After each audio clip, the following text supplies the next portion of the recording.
And we're back!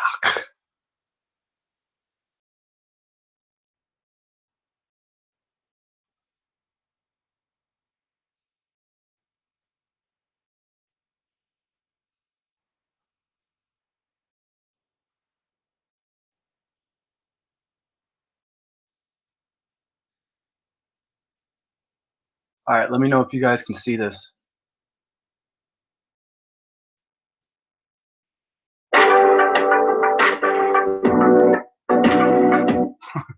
Did you guys hear this?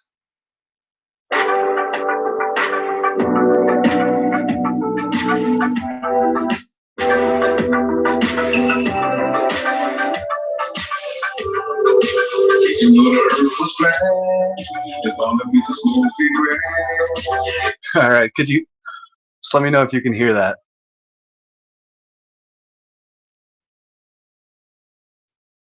Okay, cool.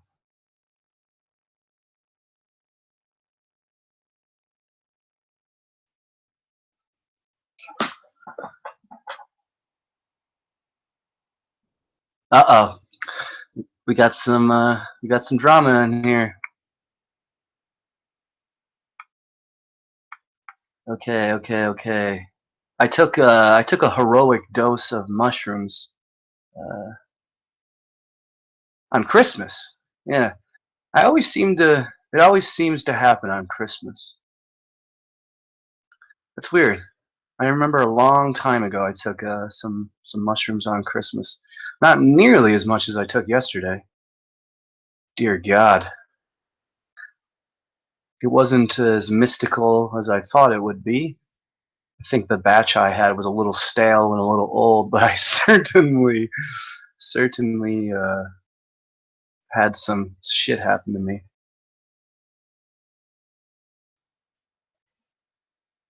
Alright, I was making fun of everyone at the conference. Okay.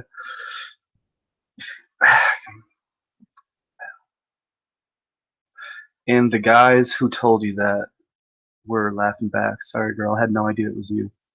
I'm glad you like I said. I'm glad you did. Like I said, I didn't know that was you. Okay, check this out. Alright, this is a new song by Delano TV. Epic song. Gonna listen to this and sip on my cinnamon whiskey. I started taking those mushrooms when I was on the hangout last night. And actually, they started to kick in when I was talking with Sassy Undeniably, helping her set up her Discord group. And then I got off, and then I finished the next like 4 or 3.5 grams. And holy heaven! I turned off all the lights.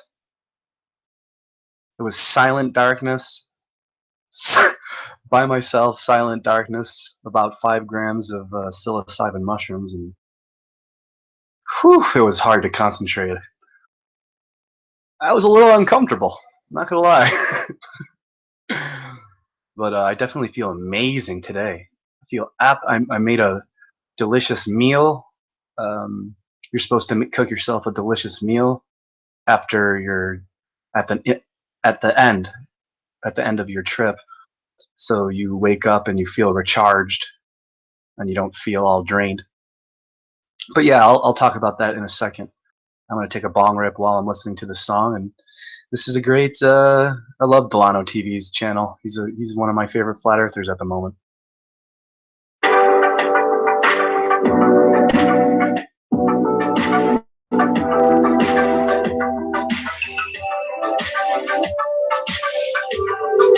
Did you know the earth was flat? As long as we just smoke it grand. They always mad, cause they cannot see people that's alive. All they do is tell us lies. The earth is not a fucking goal. Y'all can suck my dick, but the earth is not no ball. Do just what told today. All you follow bitches need to get money. What I always find is only all the pieces worship the devil.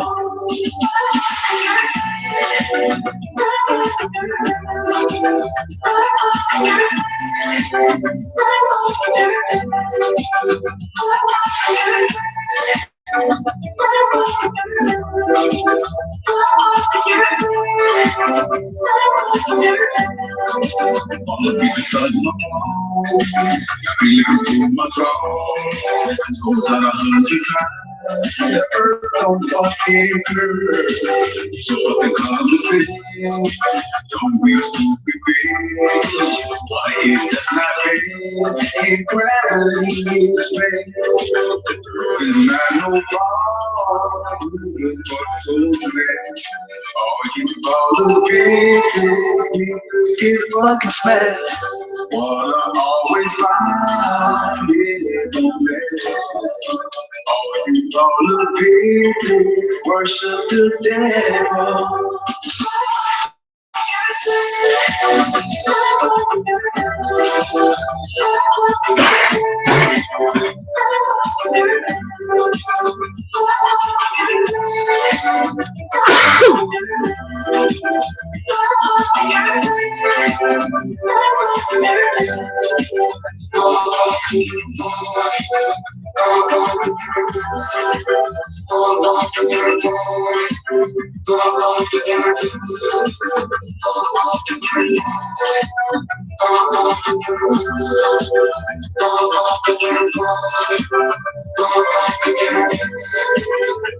Not no ball, but told today. All you baller bitches need to get fucking smacked. What I always find is on that. All you baller bitches worship the devil.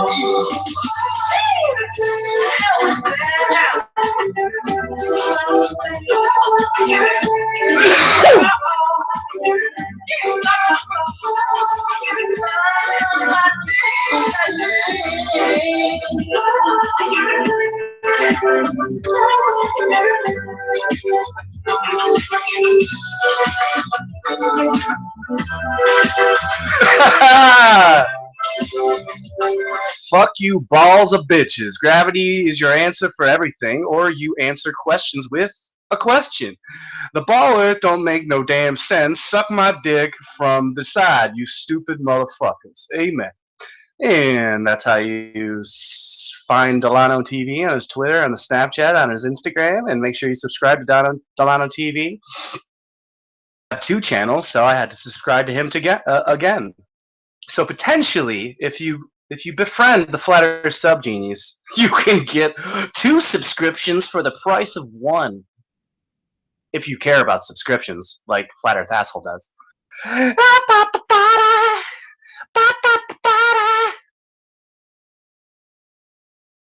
Ah, shit. Too much echo, apparently. Let me turn it down. Turn it down just a little bit.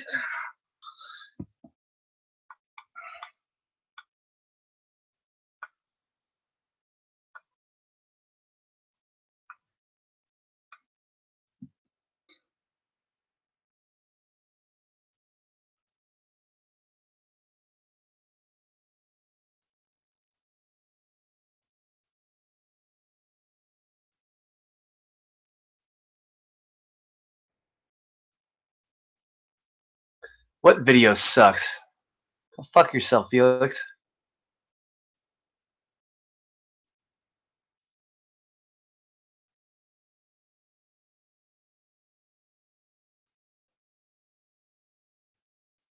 Alright. Yeah, the vocal on you is fine. Unfortunately, there might be a little echo. Let me know, Darren, if there's an echo on this one. This video is called Lizard Land. Terence McKenna talks about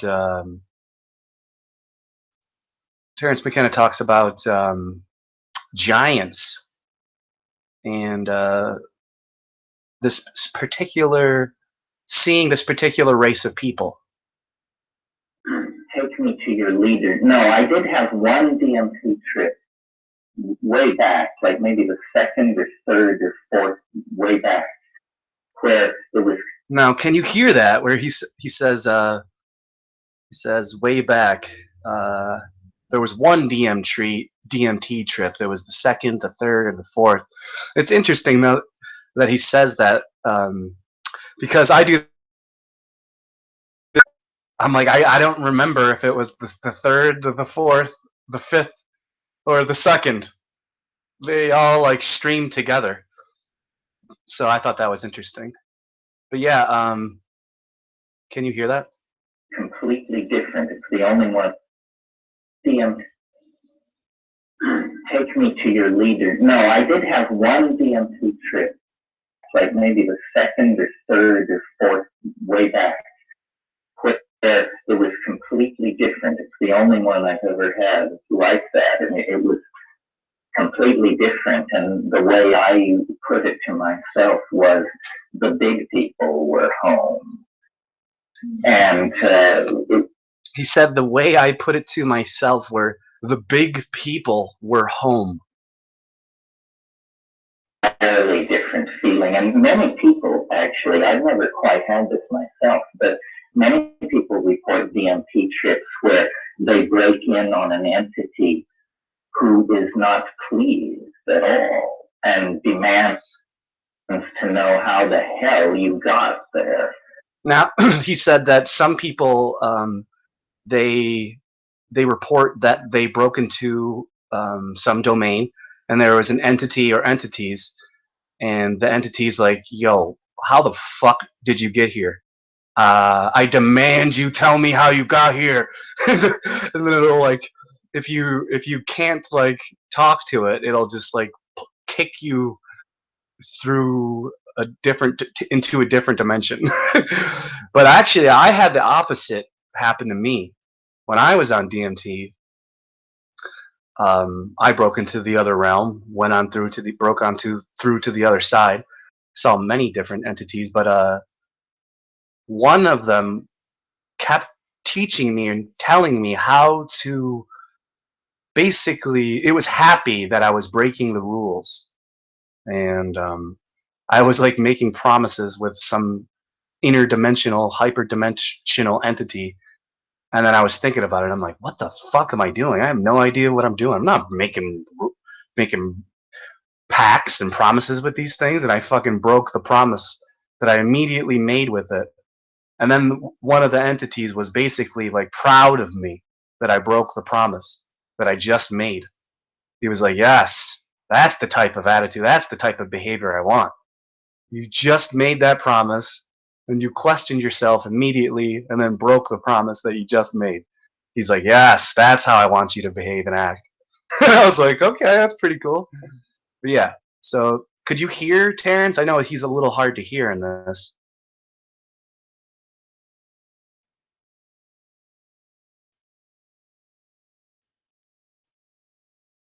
And it's this, who are you DMT trips where they break in on an entity pleased at all and demands to know how the hell you got there. And it's this, who are you?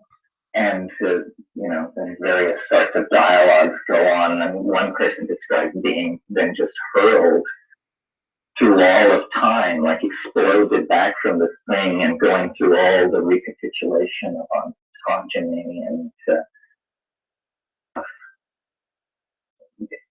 DMT trips.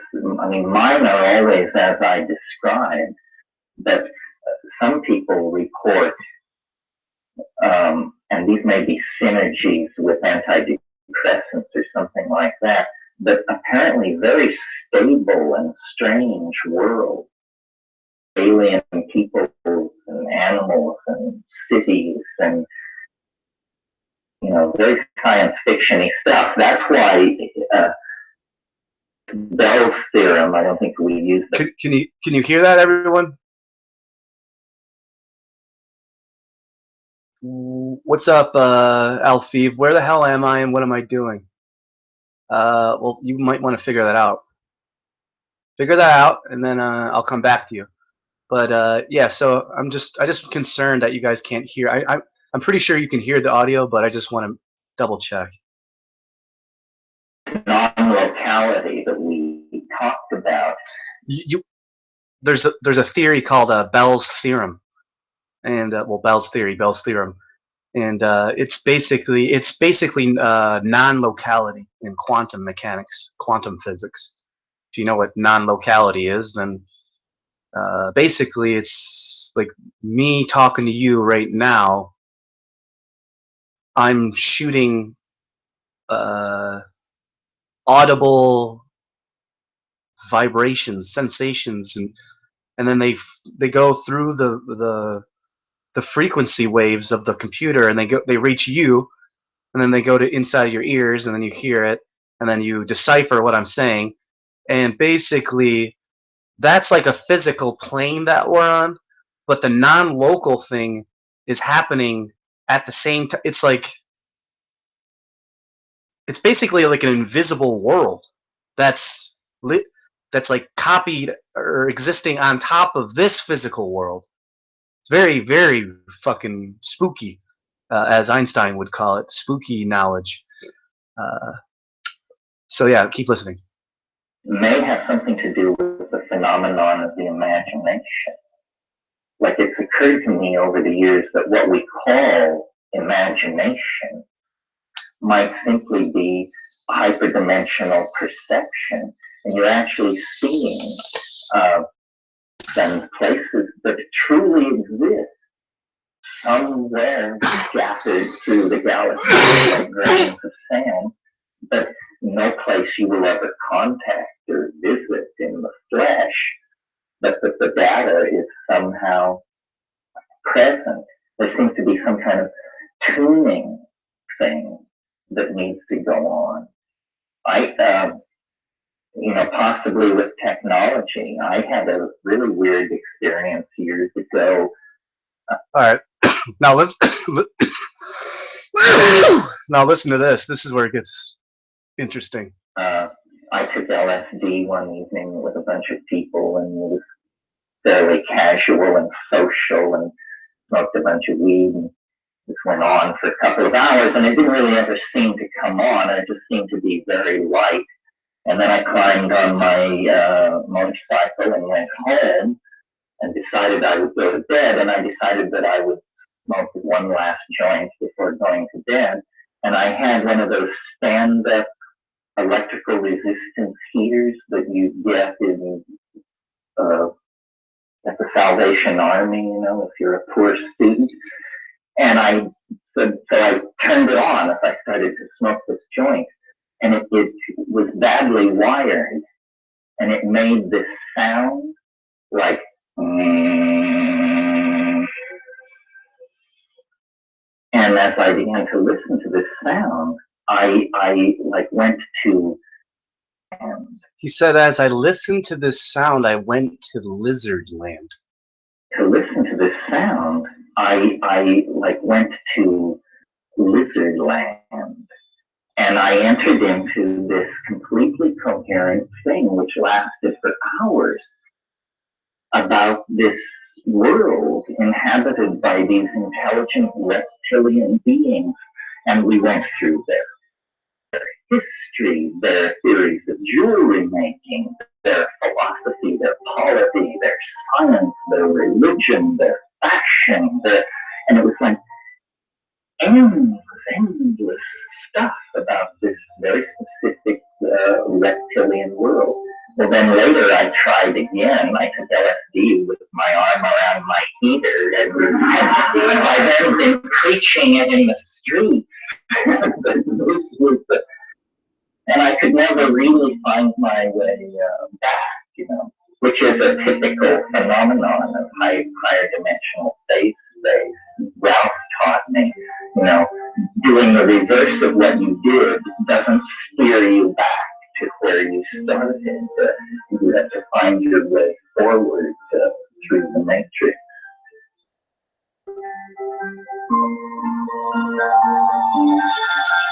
It's quite interesting. So did you hear that? Did you hear that? He said he's fucking.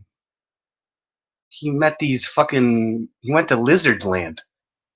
And he learned all the history of the fucking reptilian people, all their art and science and fashion. Pretty fucking wild.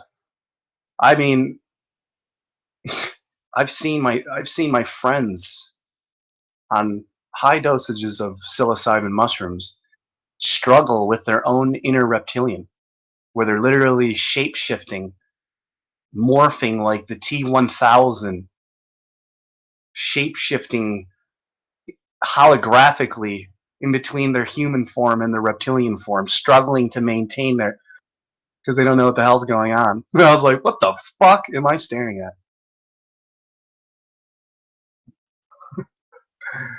Alright, so let's keep going. Hopefully you heard that. And I want to hear this real quick. Hopefully it's a new talking about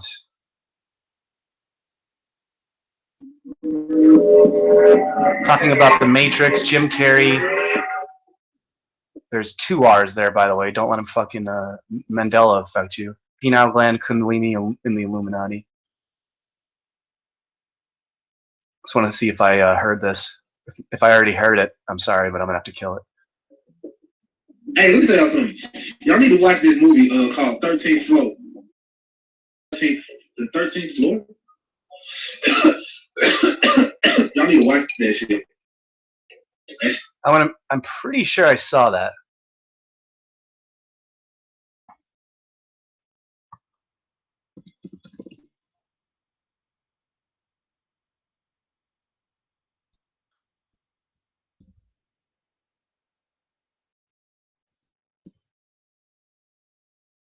Did I ever see this? Oh yeah, I did see this. Yes. Yes. It's a very, very good movie. You see how it's a little flat? You can go there even though it doesn't exist. It's a great movie. I watched it, what? 29%, but it got 7 here and 84 here. Yeah, I watched it like a year and a half ago.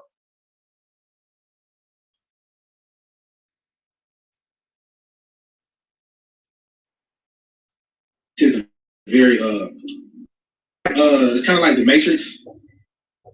I mean, obviously it's not as good as the Matrix, but you know what I'm saying. Like it's basically like one of the thought-provoking movies that challenges what reality is. Because if the mind makes reality real, what is reality? Like what's real can't be defined by external means. Because if you read the book Holographic Universe, then you know that what we experience is illusionary phenomenon, is auditive phenomenon that is sort of like projected through our mind, and the mind is an apparatus for the soul. So y'all should check that out. And so I'm saying that because someone asked me if I'm happy. I'm like, hell yeah, I'm happy. I'm happy because I choose to be happy. I'm not happy because of any external means to be happy. And yes, it is. I don't know who said that. It is illusions. Let me break it down because it is complicated. I'm not gonna lie. Like the shit is very complicated. And yes, Jim Carrey is very awake. Let me ask y'all a question. Okay, this is how we're gonna break down. How many of y'all saw Jim and Andy, the shit on Netflix? Yup. For the people. Yup, I watched Jim and Andy. Did you watch Jim and Andy? You better go watch Jim and Andy. I watched Jim and Andy. I know all about Jim and Andy. Go learn about Jim and Andy by going to watch Jim and Andy on Netflix. Who have seen it? Y'all gotta watch that shit. And he's doing something called method acting, where he's channeling the spirit of some people who have passed. Well, first of all, he's channeling this dude named Andy. I can't think of his last name. This dude named Andy. It's fucking Andy Kaufman, you fucking amateur. Jesus Christ, Bobby. And he's also channeling this character that was made up. But he's really channeling their spirit and their energy. And if anybody's been watching what Jim Carrey's been saying recently in his interviews, he's talking about how Jim Carrey is just a character that he's playing. He's not even really here.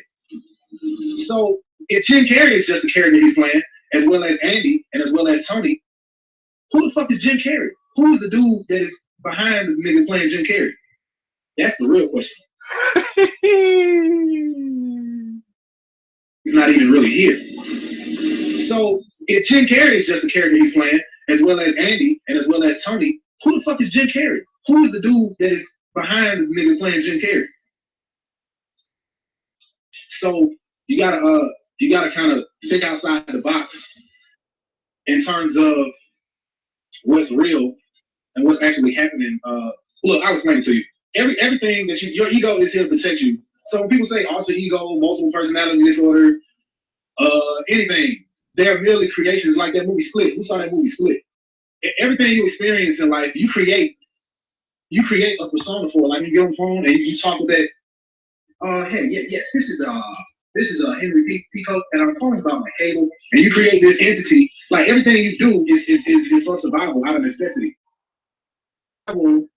Survival are things that you create, that your ego creates. It's like personalities are creations of the ego, and you create them based on out of necessity and survival, and out of trauma, repetition, and symbols. That's how your subconscious mind is programmed. So basically, what y'all are witnessing is that of is the creation of the mind. So your mind creates all these personalities and entities and different things. So y'all motherfuckers who think that you're creating entities, you already do it. It's the same reason why people say we miss the old Bob, because that's what I created. You know what I'm saying? The beast mode Bob. Okay, then. It's a beast mode Bob. It's a Bobby Ray singing guitar Bob. It's a Bobby Ray Vance. He's like more grown and adult. And then there's like, just a regular calm down me, which is still another creation. So it's like all different Bob. If you listen to the Upside Down when they appear, it's all a creation of the mind. So basically, you have these different programs and everything that you do. Your parents are the people that program you, for your survival. Don't drink Clorox because you need to survive. And the thing is, you gotta understand that, like, mind control is not evil by nature. Is simply for survival. Back in ancient Egypt in the pre-Dynastian and Typhonian, they basically needed. They knew it was three types of people. They knew it was so they knew it was three types of people. They knew it was automatons, people who just go through like, oh, I'm just gonna do what culture does, and then you got those type of people, and then you got the intellectuals. The spiritual people are composed of all three aspects. So they knew that because there were automatons and people who just kind of aren't really there, they're kind of just projections of the mind. They had to program reality for those people. And then the people who got it, the people who knew, the 1% of society knew that they had to program culture. So that you know how like you see Indian culture and Chinese culture, and they marry into their family. It's like all set up. Like that's what it's for. And so I'm saying mind control isn't necessarily evil by nature. It's just how it's used. And now, because they've erased the black family and they've erased black fathers and they've made all women, I'm independent, I don't need no nigga. And because they've done all this, they're using mind control to enslave your mind, basically. So that's what it really all comes down to. Lately, I've been trying to encourage people to stop giving the fucking Illuminati all the power for what happens in the mind, because nothing can happen. You can't experience anything outside of your mind. Everything that you experience is inside of your mind. So fuck the Illuminati. The devil can only operate through your ignorance. You gotta make the devil your bitch. You gotta put that nigga in a skirt. Make that nigga your bitch. Your mind is all. Your mind, everything is a projection from it. They actually explain how your pineal gland, nothing can happen nothing can happen. You can't experience anything outside of your mind. Everything that you experience is inside of your mind. So fuck the Illuminati. The devil can only operate through your ignorance. You gotta make the devil your bitch. You gotta put that nigga in a skirt. Make that nigga your bitch. That's all I'm saying. Your mind is all. Your mind, everything is a projection from it. They actually explain how your pineal gland is represents the lingam and the yoni, which in the womb everybody has a click until it either develops into a man, a phallus, or it stays a woman. So sex actually happens in the mind. And when you have a microcosmic orbit that goes from your perineum up your spine to the roof of your mouth, and then from your perineum up the front to the tip of your tongue. And so when you close that circuit, and so you charge the circuitry between the pituitary gland and the pineal gland, and sex actually happens in the mind. When people say they're sapiosexual, that's why they say that, because the shit's happening in the mind. And so basically, when you get this energy circulating,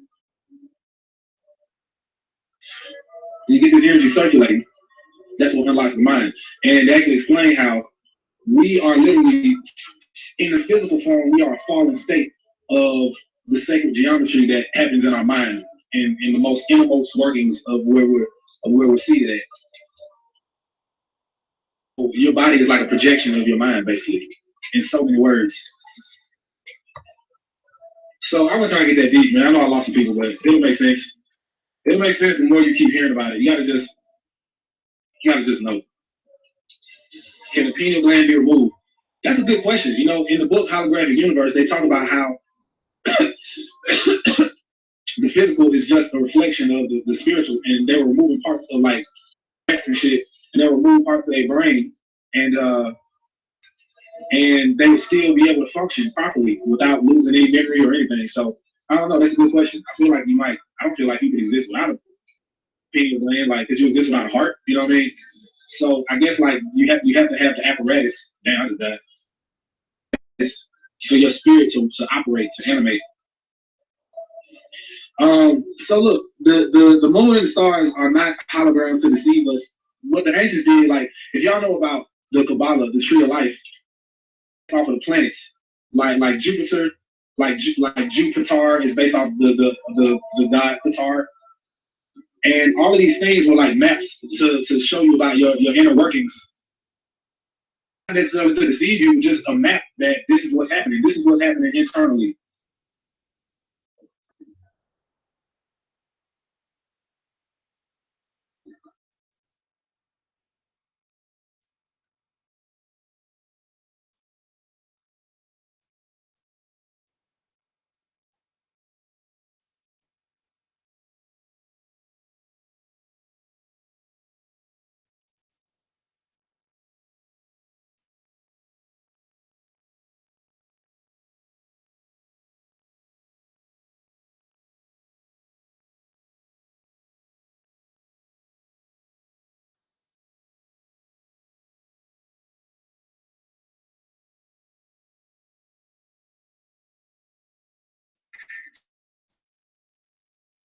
As I did who would be here, I thought that I would sort of orient the theme toward distilling the psychedelic mind, which is a way of talking about the psychedelic mind, trying to,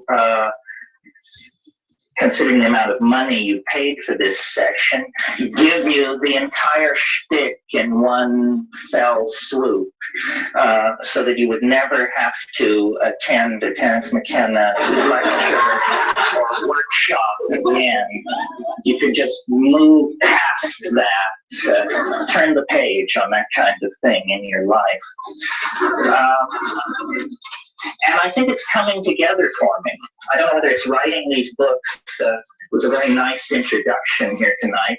And the whammy in it was, after 25 years of being ignored by straight publishers, or publishers of any sort for that matter, it appears that I'm on the brink of entering the marketplace, if not the mainstream. So with your help and word of mouth advertising, maybe I can continue to meet my mortgage obligations. Okay, let's cut to the chase. Enough of the obligatory clowning around.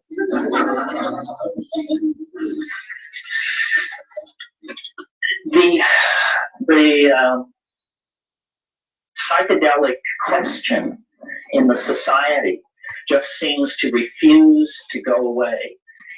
It sort of can't be swallowed and can't be spat up. And so society just sort of runs around, knocking into walls and kicking its feet in the air. And this has been the situation that we've been in for at least 30 years now. And as a person who has spent a great deal of time in the underground, I've observed with amazement the persistence of the countercultural agenda to alter consciousness. And like many of you, I came to it in the 60s when the basic argument in favor of altered states of consciousness were almost entirely narcissistic. Deep insight into yourself, an ability to overcome childhood programming, so forth and so on.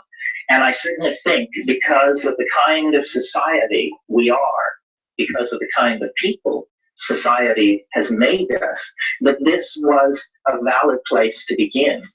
But after 30 years of having the psychedelic issue on the social agenda, at times hailed as a universal panacea, at times demonized as a scourge from hell, but never quite silenced, never moved out of the public eye, I've reached a number of conclusions about this. And I thought it would be interesting tonight, I guess because of my recent birthday or something, to sort of try and distill all this and sum it up and put it in front of you in terms of what is psychedelic shamanism, why should people like ourselves who live in high density electronic culture, why should we care about this? What does it say about our future? What does it say about us as a group? And what techniques are there that we each on our own can bring to bear on this question? So with your help, hold me to the straight and narrow, I'd like to make my way through this agenda this evening. Is the most astonishing facet of reality. I mean, maybe sex is pressing hard in the second position, but these two things run neck and neck as aspects of the mystery of what it is to be human. Human psychedelic experiences and human sexual experiences are orders of magnitude removed from anything going on in the animal realm. These things are set apart from the rest of being, because what we bring to them is mind. This is what we pour into the sexuality of human beings that makes it unique. This is what we pour into the contemplation of our own experience. Mind is a focus that is lacking. Its expression in the unique form that we experience it is lacking in the rest of nature. And I believe that the persistence of the psychedelic experience within the social agenda has to do with the fact that it actually addresses something basic in human beings. I mean, it may seem like a radical proposition to say that to a white, high-tech, industrial democracy audience, because we are the people who have drifted furthest from this birthright. And I would like to suggest to you this evening that much of the civilization that we have created has been achieved based on a direct denial of the psychedelic experience and all that it implies. Our humanness, our connection to the rest of nature, our connection into the feminine, our place in nature. Because for the Western mind, we have no fixed place in nature. Our place is ours to define. We are, from the point of view of the cultural machinery that empowers us, completely free to become, to be whatever we want to be. Now, the problem with that prescription is that in Western culture, what that means is permission to express ego, permission to profligately use and destroy resources, permission to set aside the political agendas of out classes and out groups, and this untrammeled expression of will outside the context of nature has turned us into a kind of Frankenstein's monster at best, a toxic force in the body of the Gaian world soul at worst.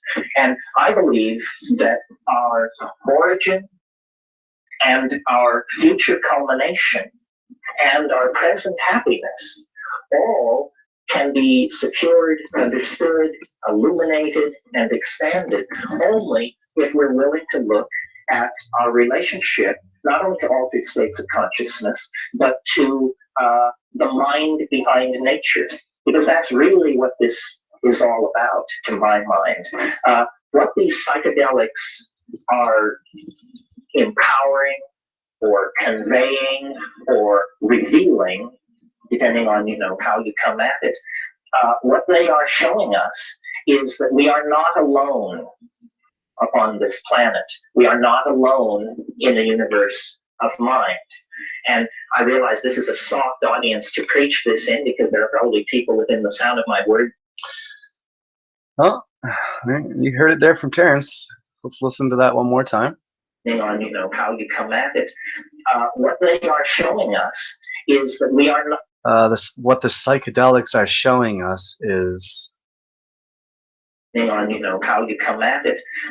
What they are showing us is that we are not alone upon this planet.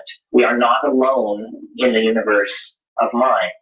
And I realize this is a soft audience to preach this in, because there are probably people within the sound of my words who sincerely believe they were once citizens of Zeta Reticuli. It's when the jar is so leaky, it's hard to know where to put the water. But I come to this as a show me kind of guy. And so, though my conclusions may sound as flaky as anybody else's, it was hard for me to get this flaky. I didn't embrace it. I was forced to it. And this method works. You see, I mean, there are two ways to get flaky. You can just get flaky, which takes no effort at all, I mean, you just announce you're a walk-in, start eating wheatgrass juice, and, tithe to Maitreya. Or you can get flaky by testing the edges, by stretching the envelope of being. And this works for the most hard-headed among us. The aerospace insurance adjuster mentality is not only who I'm speaking to, but who I feel I represent. Because, no kidding, really. At age 18, I was a Marxist, an existentialist. I had ambitions in the field of aeronautical engineering, so forth and so on. And I discovered that you can take that kind of a mentality out into the theater of real experience, and you can come back a space bunny just like everybody else. So what that means then is that a straight person, and I speak as someone from the 60s with apologies to all our gay friends who later appropriated that word, because when I say straight, I mean unstoned. A straight person is not a guardian of truth or probity. A straight person is simply a frightened proto-flake. You see? Wait a minute. What did he? I always think, and straight, I mean unstoned. A straight person is not a guardian of truth or probity. A straight person is simply a frightened proto-flake. You see?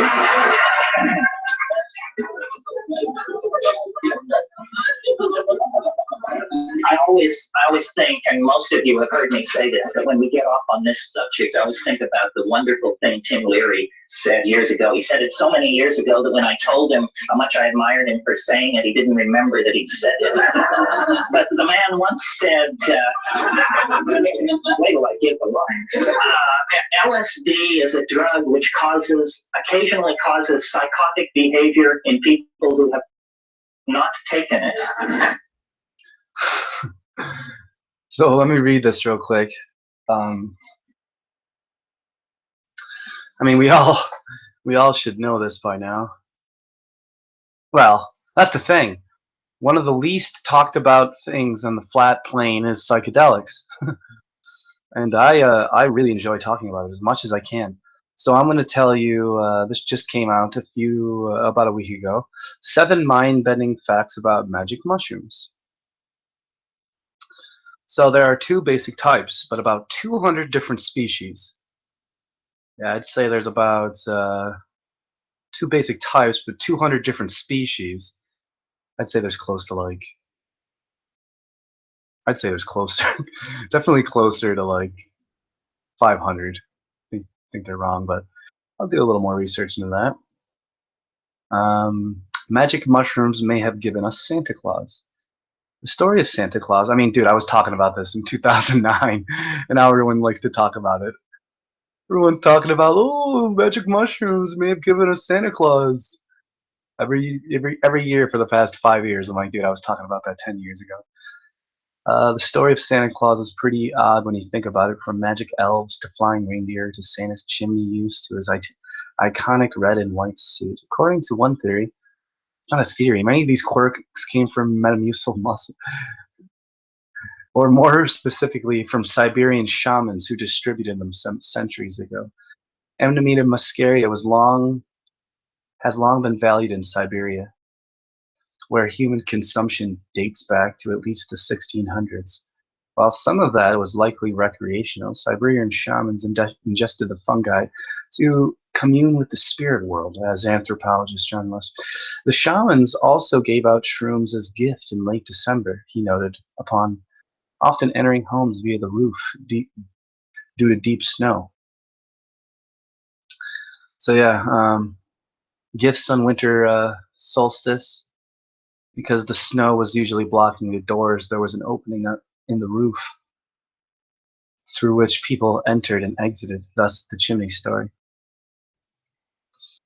These shamans also had a tradition as dressing up like the mushroom, wearing red suits with white spots. Their vision quest could be shared with spirit animals like reindeer, because their shamans, the reindeer herders, live in Siberia and are known to eat. Oh yeah, the reindeer like to eat the fungi, the hallucinogenic fungi. They love to eating They find it under the snow growing. They literally look for the Amanita muscaria, and then these people like drink the reindeer piss because it's actually a lot more poisonous. It's almost toxic. The toxicity level of the Amanita muscaria, the lethal dosage is LD 50 is very bad. So the reindeer, after they consume it, they piss out they piss, and then these people like collect the piss or drink the fucking piss, and the reindeer piss, and it's basically ready to go. It's got all the toxicity out of it, and so they don't die, and then they just get really fucked up. And then they're flying with their reindeer friends to the North Pole at the North Star, and they're flying around like Santa on a reindeer on a sleigh. And also those mushrooms grow under the spruce trees, the evergreen trees. And yep, they grow at the base of the pine trees. And yeah, the magic mushrooms are a source of Santa's magic. Humans and magic mushrooms go back millennia, absolutely. Well before 500 AD. See? In the Sahara Desert, rock art from 7,000 to 9,000 years ago feature the fungi. Oh yeah, those. I know what those things. I know exactly what they're talking about. Oh, psilocybin may cause lasting personality change. I just took a very. I was out of it for a good 6 to 8 hours. Actually, I could. It was probably like 10 hours. Psilocybin may cause. I was like rolling around in bed, dude. Stomach was fucked up. Thinking about crazy shit.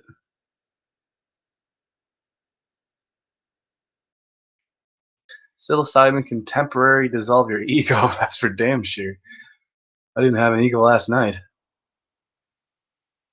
Magic mushrooms can improve mental health. Well, I'm glad I took. I'm glad I took a heroic dose. I need to take another one. Dosage. Well, now I can get rid of that. I just wanted to close that out real quick. I like to close out these endless tabs that I have up here. So don't mind me. You see? And I certainly saw this. I mean, I saw my parents become violently psychotic from not taking LSD. And so my point is, and I make. I'm gonna link up Ace McCloud real quick. Give me a sec.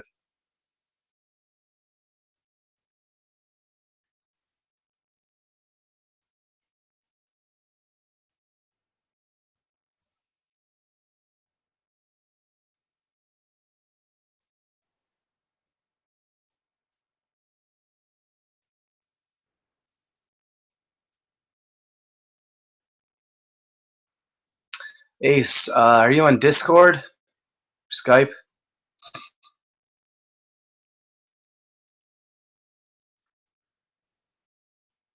I'm gonna find you on. I'm gonna find you on Skype real quick. Yeah, there you are.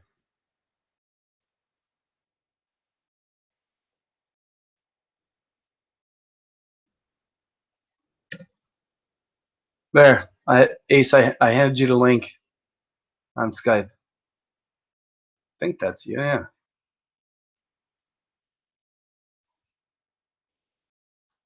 And if that's not you, oh man, I don't even want to send a link to this person because I don't even know if it's you.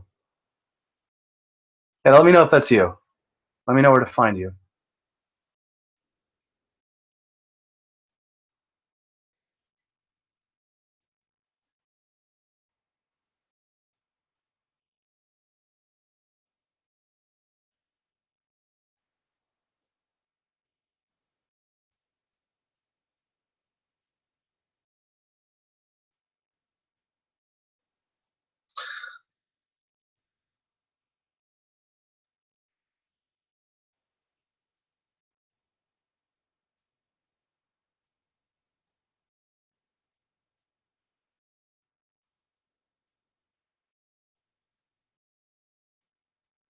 Oh, that's cool, Leslie White.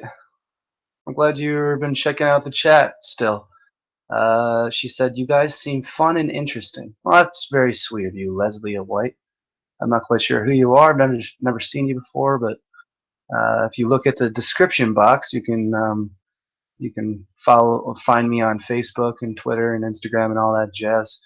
And yeah, let's all connect. So let's see here. Wobbly Boost, what up, dude?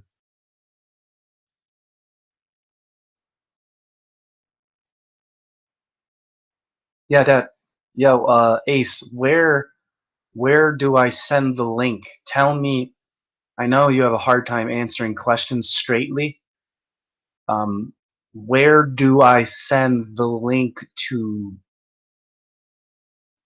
I need to send you the link, Ace. So how do I find you?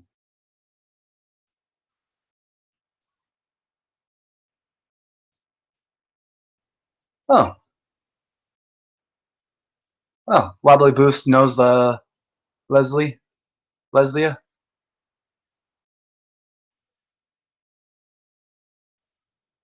Okay, well, that's cool. No one's gonna ban you or anything, Leslie.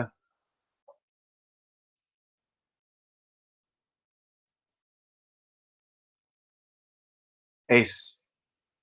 Ace, could you just answer the fucking question? Where do I find you? You're slowing down shit.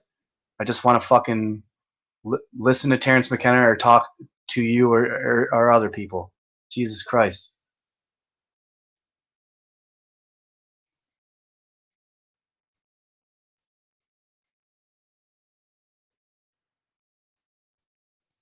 Alright, so Discord. You said no Skype. That's still not a fucking answer to be like that's actually annoying. Like saying no Skype isn't asking me how can I fucking send you the link. So like how do I send you the link? You have to get on to Discord so I can send you the link if you don't have Skype. So where the fuck do I find you? Again, you're slowing this down. Okay, if you don't have Skype, Jesus.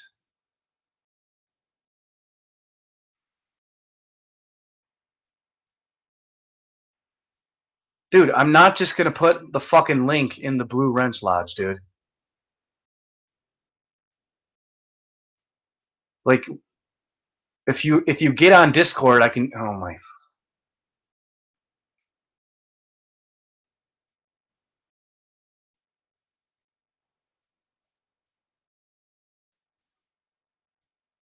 Like, oh my god, dude.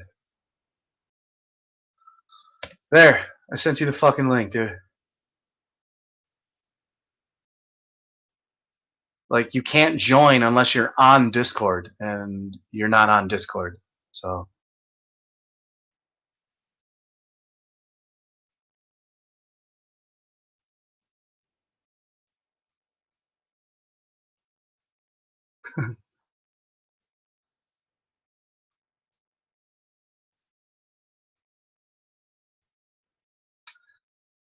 Okay, I sent you the link. You stupid son of a bitch. Kids in a forum like this, because here we have so much permission for belief. I mean, you want to believe in, channeling from beyond the grave? Fine, no problem. You want to believe in the healing power of nematodes, hematite, you name it, we've got it all. Really, I think that the spirit of childlike, untrammeled curiosity is what we're striving for. Not the anal retentive, rational, we all go for anything, channeling, right? But an attitude about What's up, man? Yo, what's up, dude?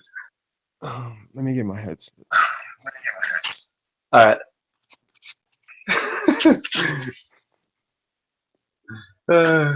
Yep, we got Ace McCloud here joining the FlatCast. He said he had some time to spare. So in the meantime, I'm gonna take a bong rip. Please do. For me. I'm Since I'm fucking abstinent right now. I'm from Mars. I'm from Venus. Oh wait, no.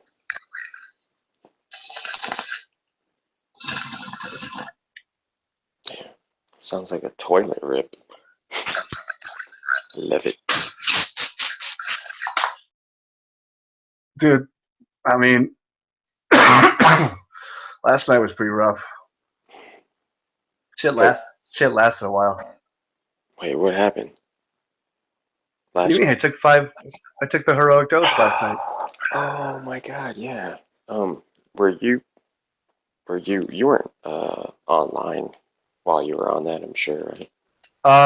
At the very I think at like the very end, yeah, a little bit at the very end, yeah.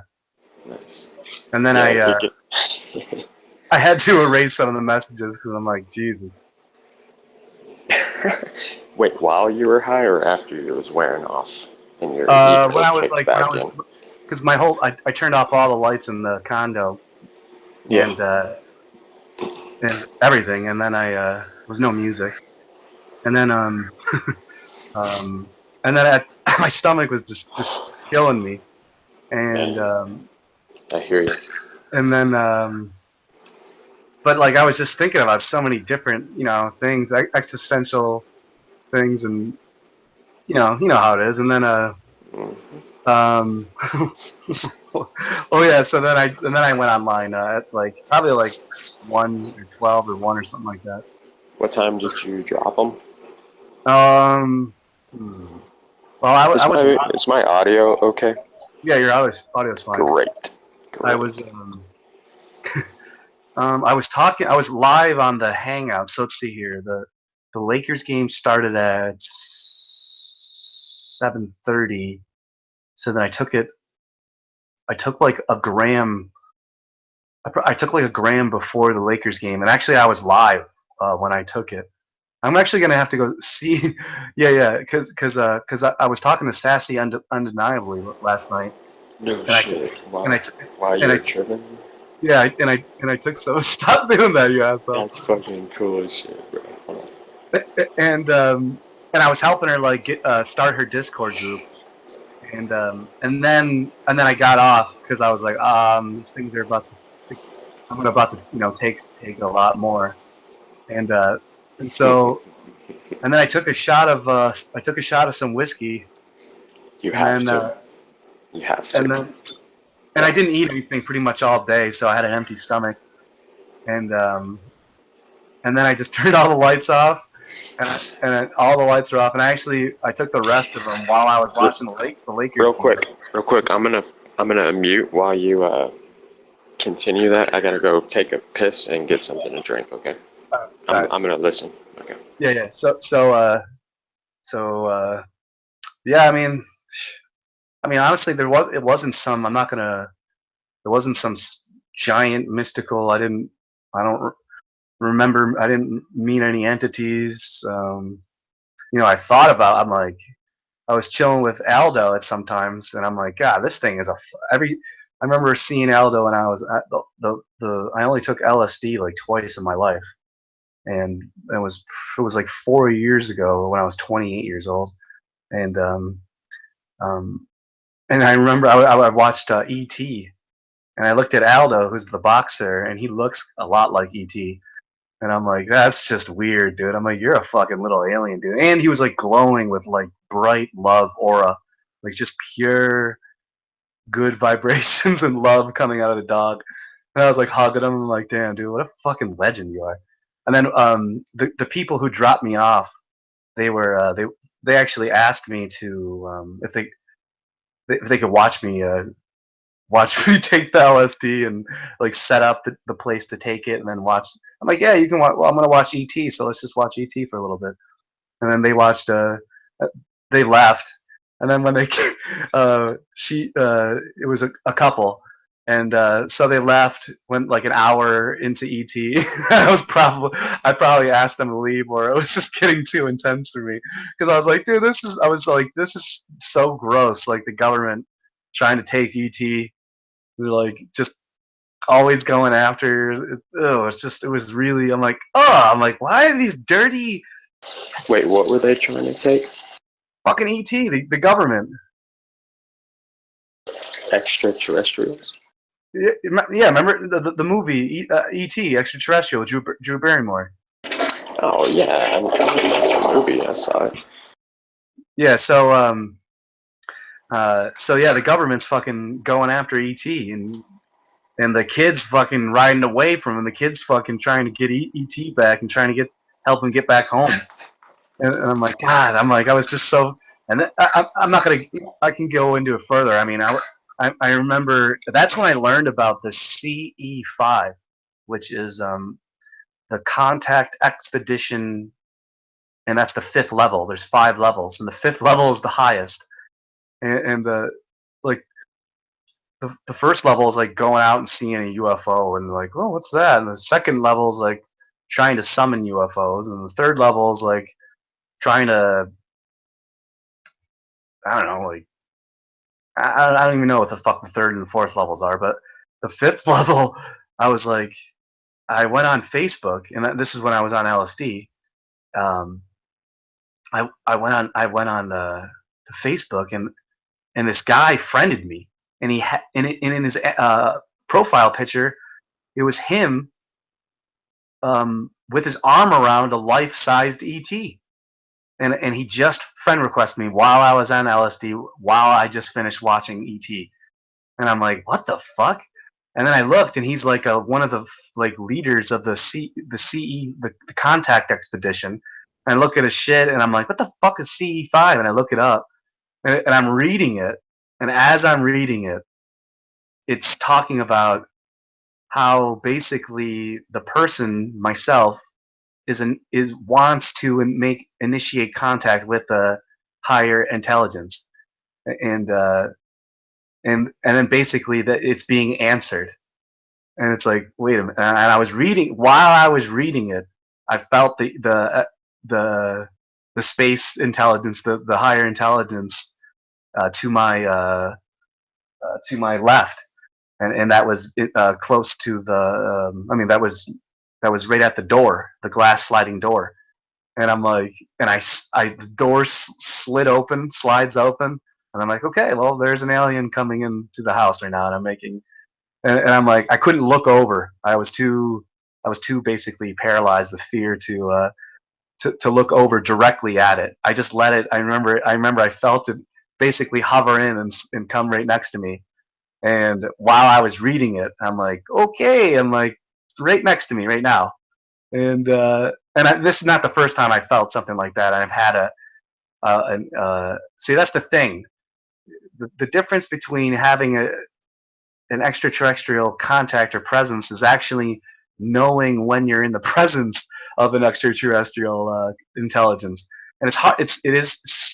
It is hard to tell the difference, because your fear and your ego will trick you into thinking things like it's evil and you're about to die. And all these other things, and so that will like prevent you from basically talking to these entities, and that's what happened to me. But that time, but no, there's been a whole bunch of other times, and yeah, and last night was just freaking. Whew, it was dark, and Aldo was like this time I was on mushrooms, and I'm like, yeah, he's just it's just a loving being, just a loving, there's just. I remember, oh yeah, I went over and got some water while I was fucked up, and because I didn't have any water, I'm like, I need some water, I'm for the night, and I was like buzzing with like fucking, I was just like buzzing, and everything was like freaking, I was like seeing hyperdimensionally, and like one of the cashiers, I've talked to that dude before, and like. I was kind of like slurring my words and fucking, and I'm just like, yeah, dude, Merry Christmas. And he's like, yeah, dude, fucking, and like, he like gave me a fist bump, and I could barely like reach out and fist bump him without missing, and like, oh man, it was just funny, freaking.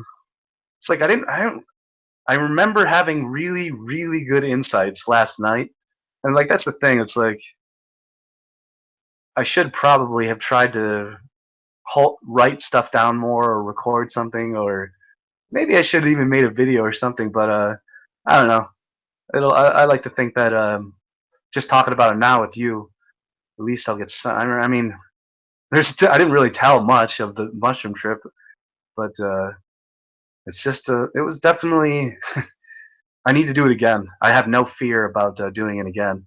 I had horrible fear for the past like almost 4 months about actually 3 to 4 months about doing it, and I think that's why they were so. I think that's why it didn't have the strong effect like I thought it should. Because I think because they were a little stale, not as fresh as they should have been or could have been.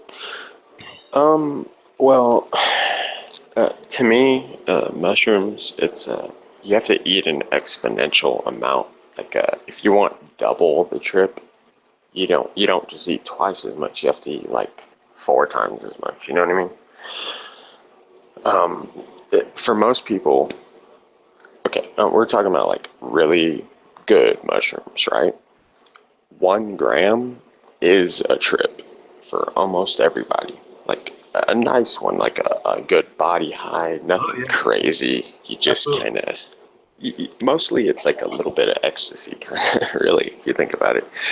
And then when you eat, euphoria, very mild euphoria.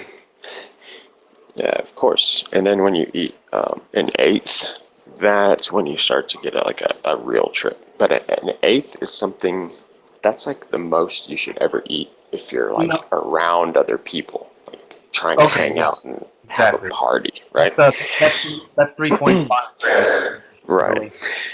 Then if you really want to have a shaman, you're gonna have to go with like 17 to 14 grams. Well, hold on.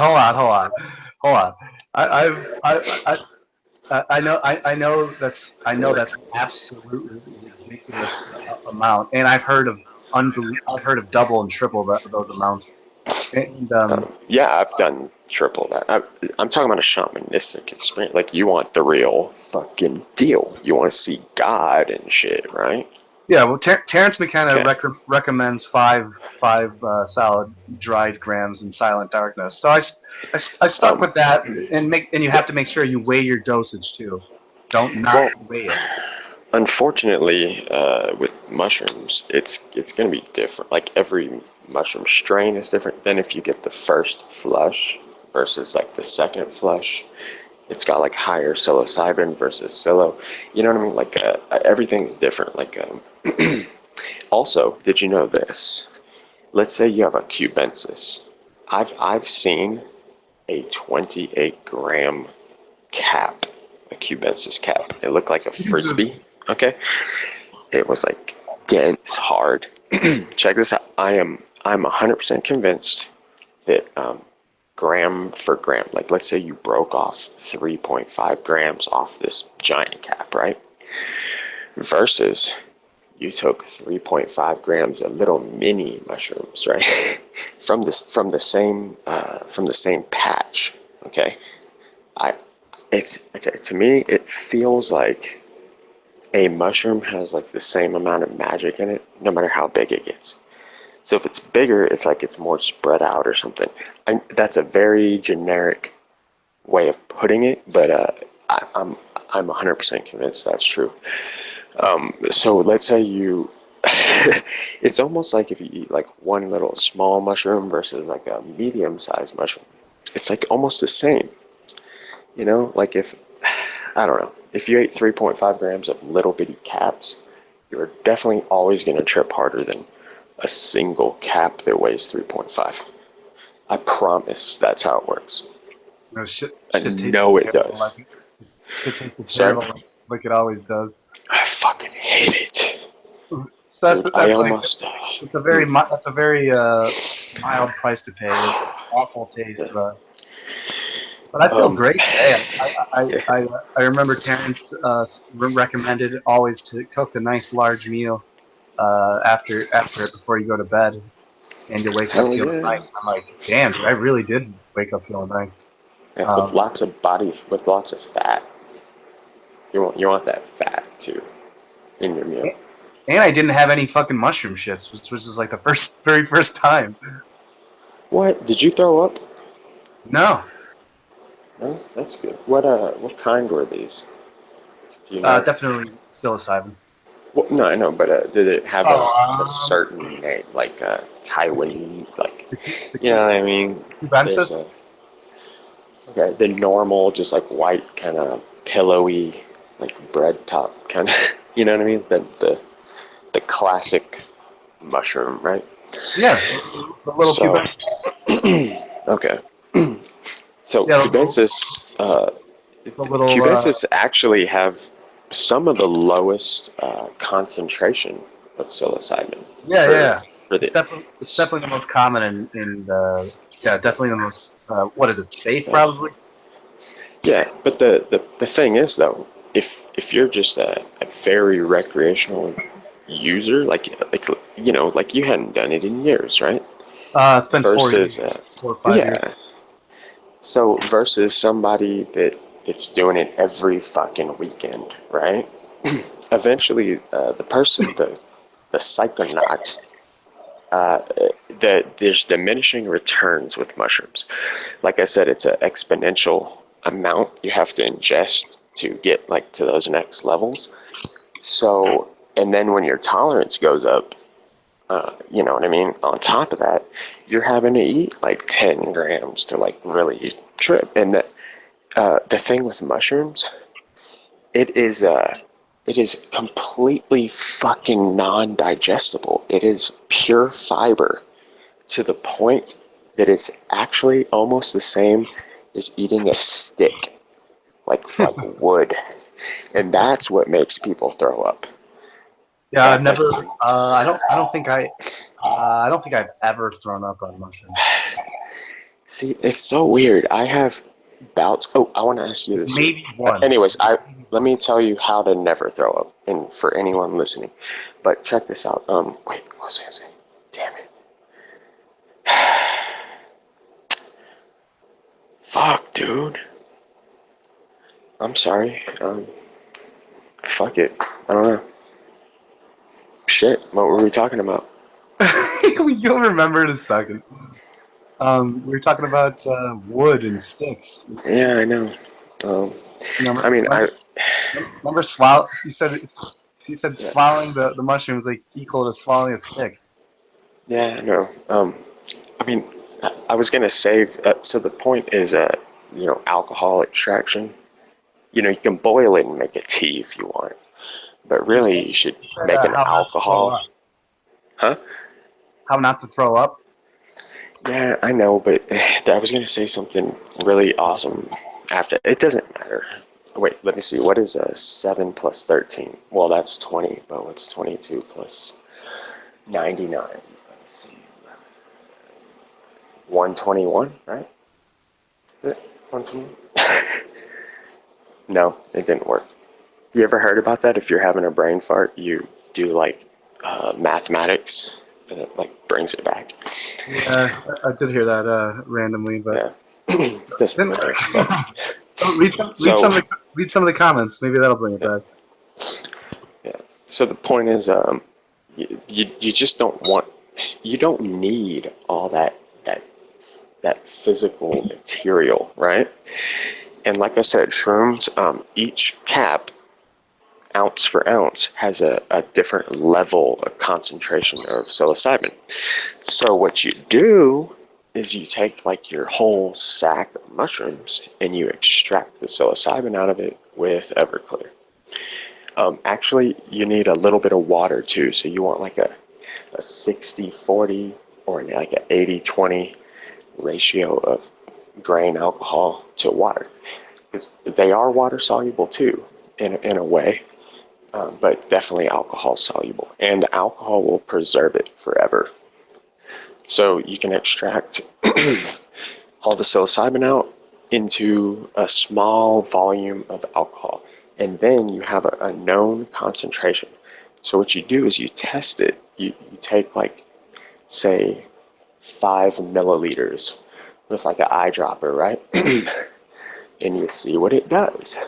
And then you kind of get a baseline feel for how does that equate to like 1, 2, or 3 grams, right? Now you can do what Terence is talking about, where you're doing like precise measurements. You feel me? And then also with the alcohol Yeah, extraction, I'm listening. you do not get sick. You just don't, you don't get nauseous. You know how like LSD, you don't get sick? Yeah, I've heard that now. Okay. So, um, Yeah, I remember that one. I wonder what damn, I really, yeah, it's all good. Go ahead. I'm about to watch some fucking Dennis. I was thinking about watching some. Dennis McKenna's been fucking dude. Honestly, if you want to go trip on an ayahuasca retreat with Dennis McKenna, you can go do that. I was like, what? It only costs Where, like a couple $1,000. I'm like, Dude, I'm honestly I'm gonna go home and I'm gonna think about that, and I might do it. I might go have Dennis McKenna be my ayahuasca shaman. Wait, instead of thinking about it, do you want to do that? Absolutely, but still, Okay. Do you know it's how manifestation works? come on, man, Jesus. No, and it doesn't involve the amount of money you have or how much it costs. It's all It's about like, how much do you want it? yeah, exactly. It's all about that. Honestly, I can turn that shit on with a button, man. That's that's one of my qualities. Well, But here's the deal. Like, what I got out of what you're saying, I'm not like criticizing you. I'm just I feel like I'm in the zone lately on certain things, like connected. I don't know. It's weird. Like I've been able to write all kinds of poems and shit. I just detected like a doubt of, I don't know. I detected a suffering involved with going to see him. Like, yeah, it would be great, but I would have to suffer this way, because of the money thing or whatever. You know what it is? You know what I'm saying? well, it's a combination of the money and ego death thing. Yeah. It's like But it's always that. It's really. I mean, that's what took me. That's why it took me 4 months to take the mushrooms, dude. oh, I hear you on that, dude. You know, it took me till I was 30 to take acid for the first time. It took me till I was 28 to take Yeah. it for the first time. Um, Yeah, I so was I'm not. offered I it. mean, Yeah. we're not some fucking junkie users. We know Oh. what we're doing. Yeah. And I've only done that twice in my life. So. Yeah. So, People call me out for that shit. I'm like, what the fuck are you talking about? I mean, I don't try to defend myself either way. I kind of go along with it, but I'm just like, what are you talking about? no, it's been like I've said. We've talked before randomly, and Yeah. I'm sure you can confirm that. I keep saying it's been 28 was the last time I took mushrooms and DMT and acid or yeah LSD. I took and I did it shit ton before I was 28. You know, it was like 21 to 28 was a lot of a dozen mushroom trips and a dozen DMT trips. That's a that's a pretty decent amount. I mean, Yeah. that's an amateur amount, but it's still that's a lot more than noob level. Way well beyond noob level. Noob level is once or twice. Right. Um, you know, ever since I found out about taking small amounts of acid, I've been asking all the people I know that trip and everything that I've been friends with for a long time, and I'm asking them like, hey, have you ever taken like a quarter of a hit of acid and shit? And they're like, no, I usually take like 1, 2, or 3, right? And I understand what they're saying. But have you ever taken a small dose? Have you ever taken? Oh, that's what it was. I wanted to tell you. That's Anyways, what it was. look, less is more. No, I wanted to tell you about the last time I had mushrooms, which was the only time I had them here in Colorado. Okay. And I had an ounce and a half or like 2 ounces, whatever it was. Hold on. It was a Keep that in your mind. random. Huh? Make sure you don't forget what you're about to say. Yeah. How long do you plan on staying in Colorado? As long as I can. I love it. Okay. All right, It's I was epic. just curious because that's probably going to be my next destination. Dude. Yeah, all those people that came to the art show, like a lot of these people want to move here, like opening Pandora's box. One of the One Big Love people was kind of talking about it. Um, just several other people that came that are like from North Carolina and these other places, just out of state. They're like, oh my god, oh, Satid, he's like a cool fucking ass homeboy of mine. He came to the Eclipse where we did the balloon launch and all that shit.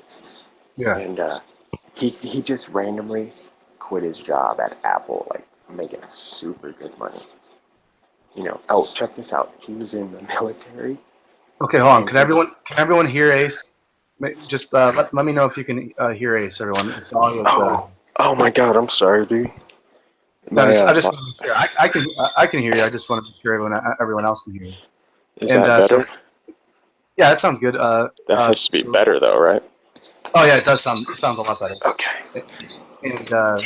so, Oh my so, god, bro. so All right. tell that story real quick, and then finish your other tell your other story. What you were gonna say? Fuck.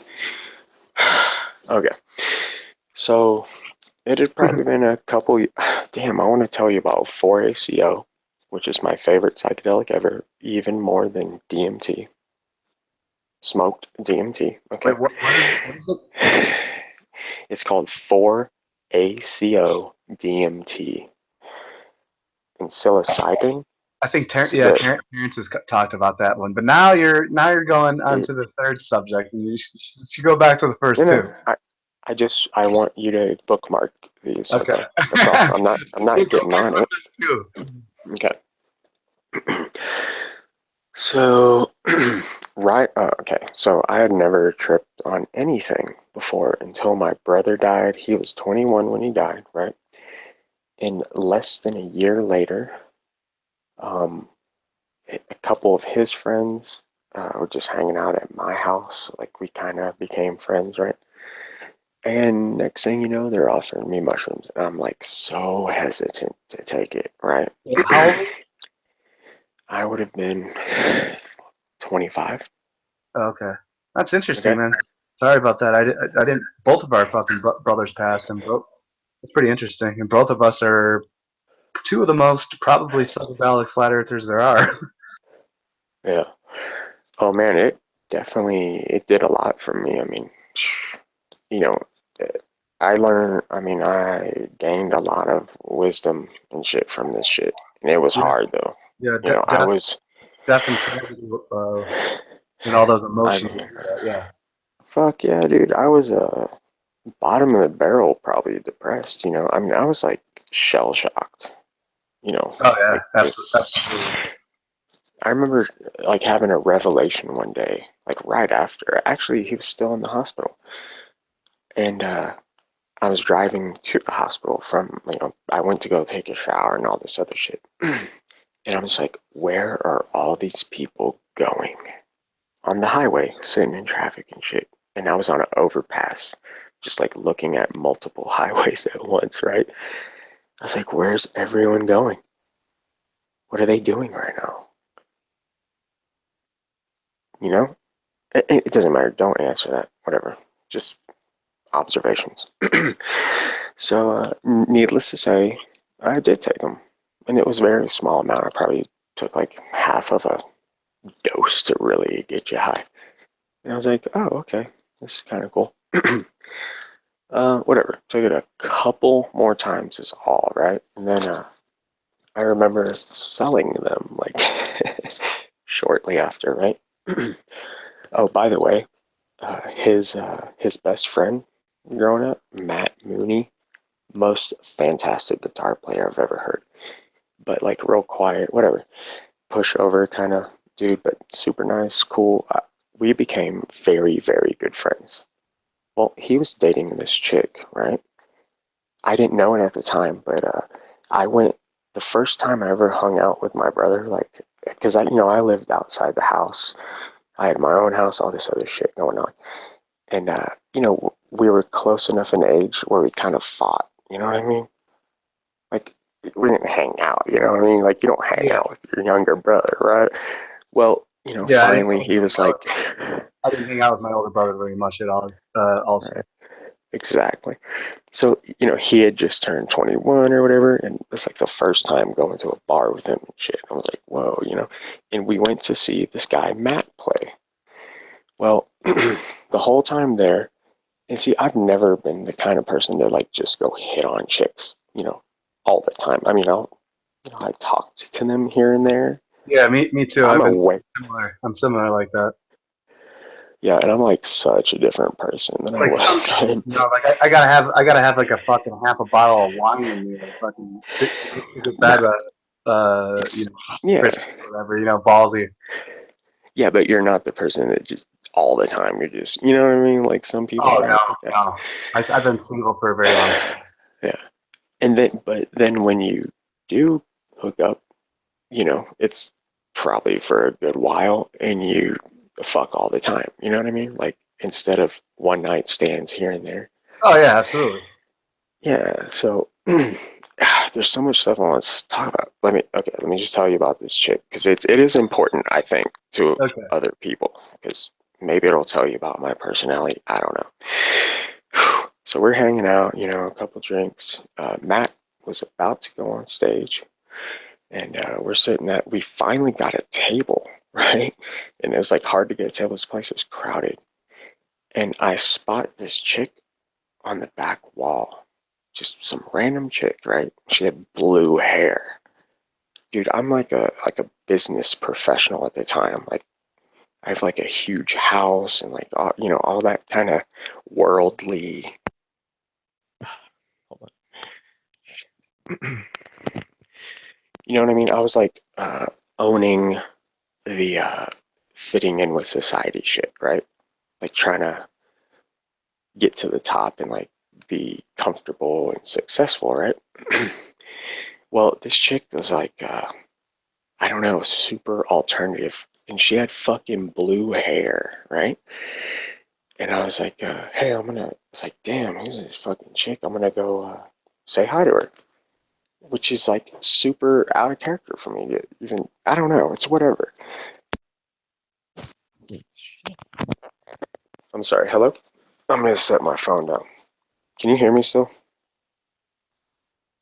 Yeah, Hello? yeah, I hear you fine. Okay. So I go talk to this chick, whatever. Hold Hmm?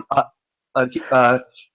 We're talking to Ace McCloud, and is everyone enjoying the chat? I mean, just let us know. And Kyle McDonald, what up? Dreads, what up? Flatman, what up? And everyone else, what up? And yeah, keep Dan, going, dude. can you ask if anybody's not enjoying the chat? Because you're And gonna get too many yeses. But okay, and yeah, if we have too many topics going, let us know which topic to pick on focus on. And yeah, this is Ace McCloud. I'm just gonna listen to him for a little bit. yeah, and this is leading into my first trip ever. Okay, and I don't know. I think it's kind of important because she's involved with my first trip. Okay, and she became my fiance. Anyways, so I go talk to her.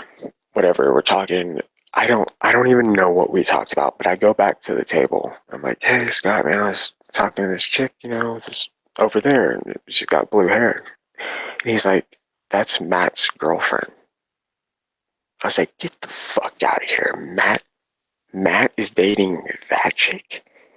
Like Matt's like a little kind of pushover-y kind of nerd dude. You know what I mean? Like a wimp. You know? Whatever. Okay, I don't see this person again forever, ever again. That's like when I was 21, right? So then I'm 25, maybe going on 26 after he died or whatever. And I kind of befriended Matt, who was my brother's best friend, right? Well, his girlfriend comes over every once in a while. And we end up watching Lost, me and Matt and her. Like we start from the beginning. None of us have seen Lost. Like we fucking start binge watching Lost. That's all I remember is we were binge watching it. Well, one night, he's like basically asleep, and she's sitting with him, and then comes over to me, just to hang out, whatever, in the same room. I don't know. I didn't even know, like, I didn't remember that was her. It took so long for me to be like, oh shit, that's that chick. I fucking saw that one night. Well, they split up. They had been having problems, you know what I mean? They just weren't meant for each other, right? This was really hard, dude. Like I felt it, we could have easily hooked up while they were still dating. You know what I'm saying? But that didn't happen. They Yeah. fucking split up. Next thing you know, like a week later after they split up, she comes over by herself. You know what I mean? We're like hanging out and talked about it, whatever. Then I fucking I don't know how long it was after that, but we have sex in my fucking garage.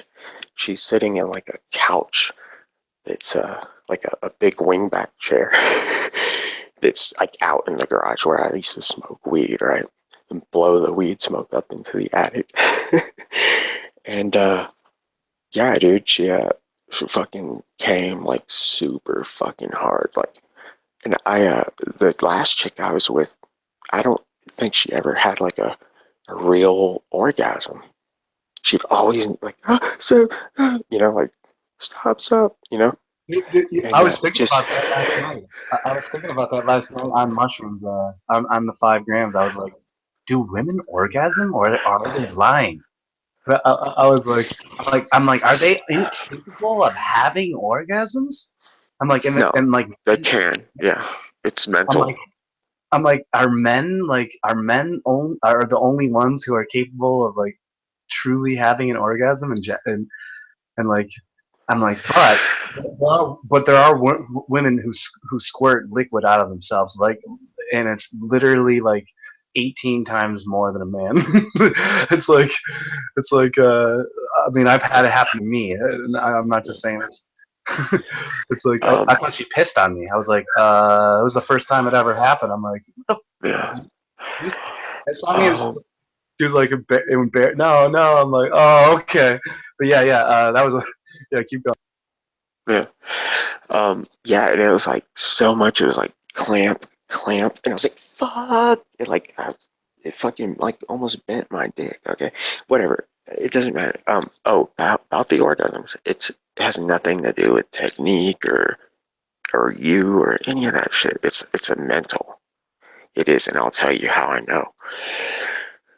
First of all, I say the last chick I've been dating, I'm like kind of still with her. We never broke up. She just moved 300 miles away.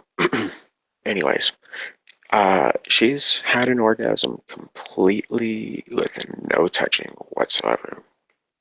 And I fucking sitting there looking at her pussy. You fucking go, you know. Okay, Bridget, let's just call her my fiance. We are at my aunt's house with my cousin's there. And he has his girlfriend at the time, and we go see this play at the university where she was attending. We're just watching it, and we're all like dressed up. She's got like kind of like a dress on. First time I ever seen her in a dress, actually. And I'm all like, pimp business clothes, attire. Flash forward, the next thing I really remember is she's sitting on the bathtub in the master bedroom. We're at my aunt's house, okay, spending the night where my cousin lived, and his girlfriend spending the night. And I come into the room, I could tell, she wanted to have sex, all this stuff. And I come into the bathroom, and she's like, almost like a zombie, like fucking like that kind of horny or whatever. And, we just start like talking, and, it's like really deep, like, and it was so deep, I don't have memory of what the details were.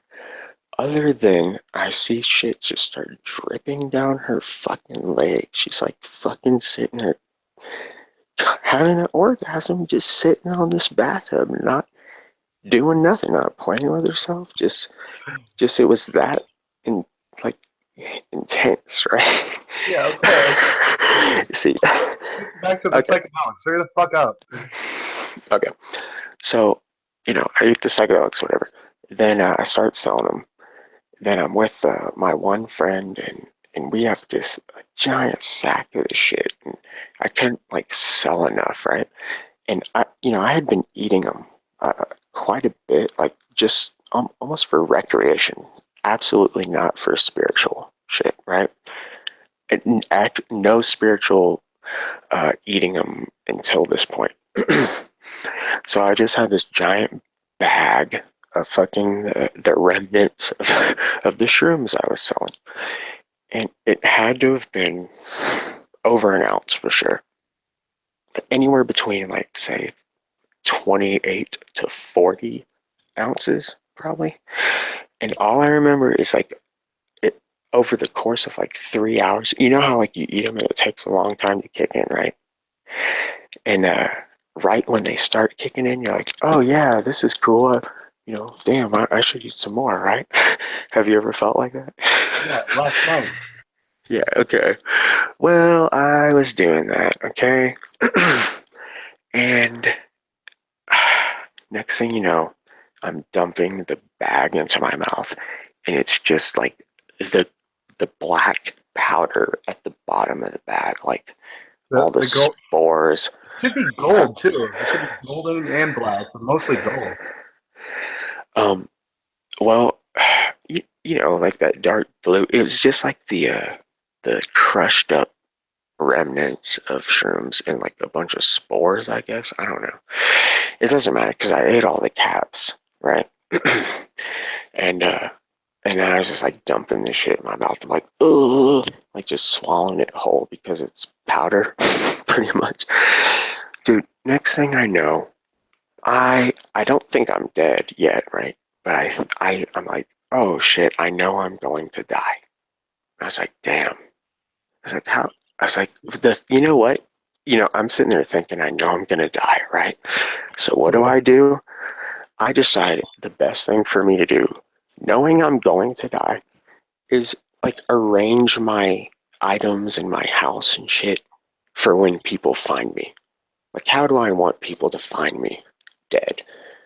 Like, how do I want my room to look? How do I want my kitchen to look, right? You Ain't like that cleaned up. fucked up? Isn't that fucked up, though, if you think about it? Anyways, so I'm like, dude, I've had similar things. Yeah, I can feel my, like, memories, like, going away. Like, I mean, it was fucking dissolving who I was, right? So I'm yeah. like in this bed and I'm like, oh God, I need to go to sleep or something, but I can't. I was like, where am I and shit. Next thing I know, I'm like walking around the house. Then I go into the bathroom. I don't know what I was doing in there. Maybe take a piss.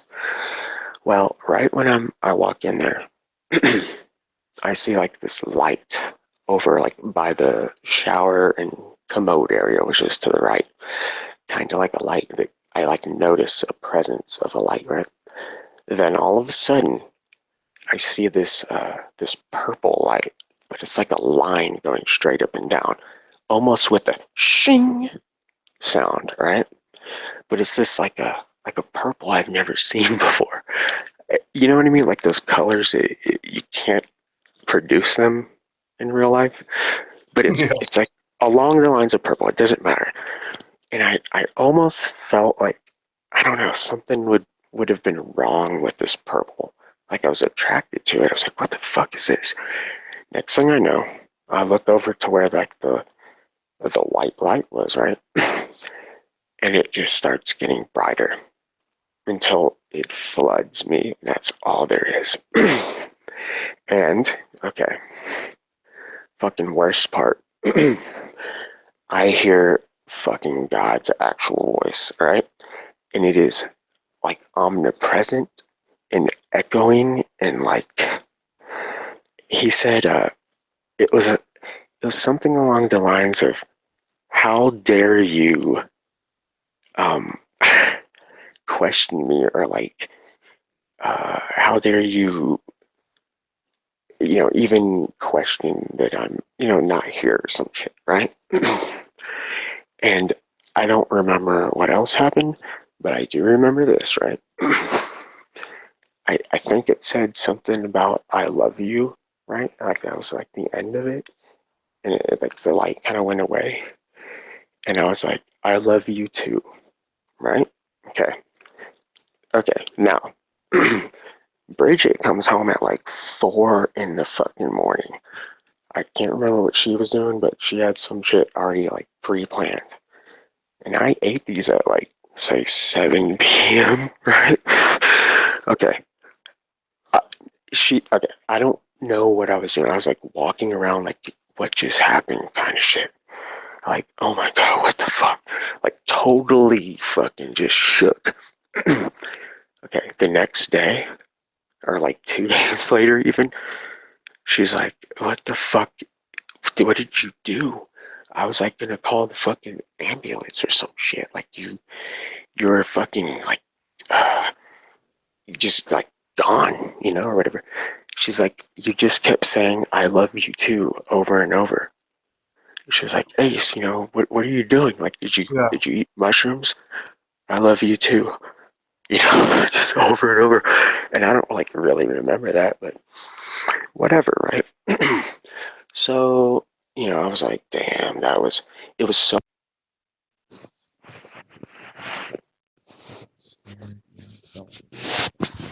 Oh, lost you.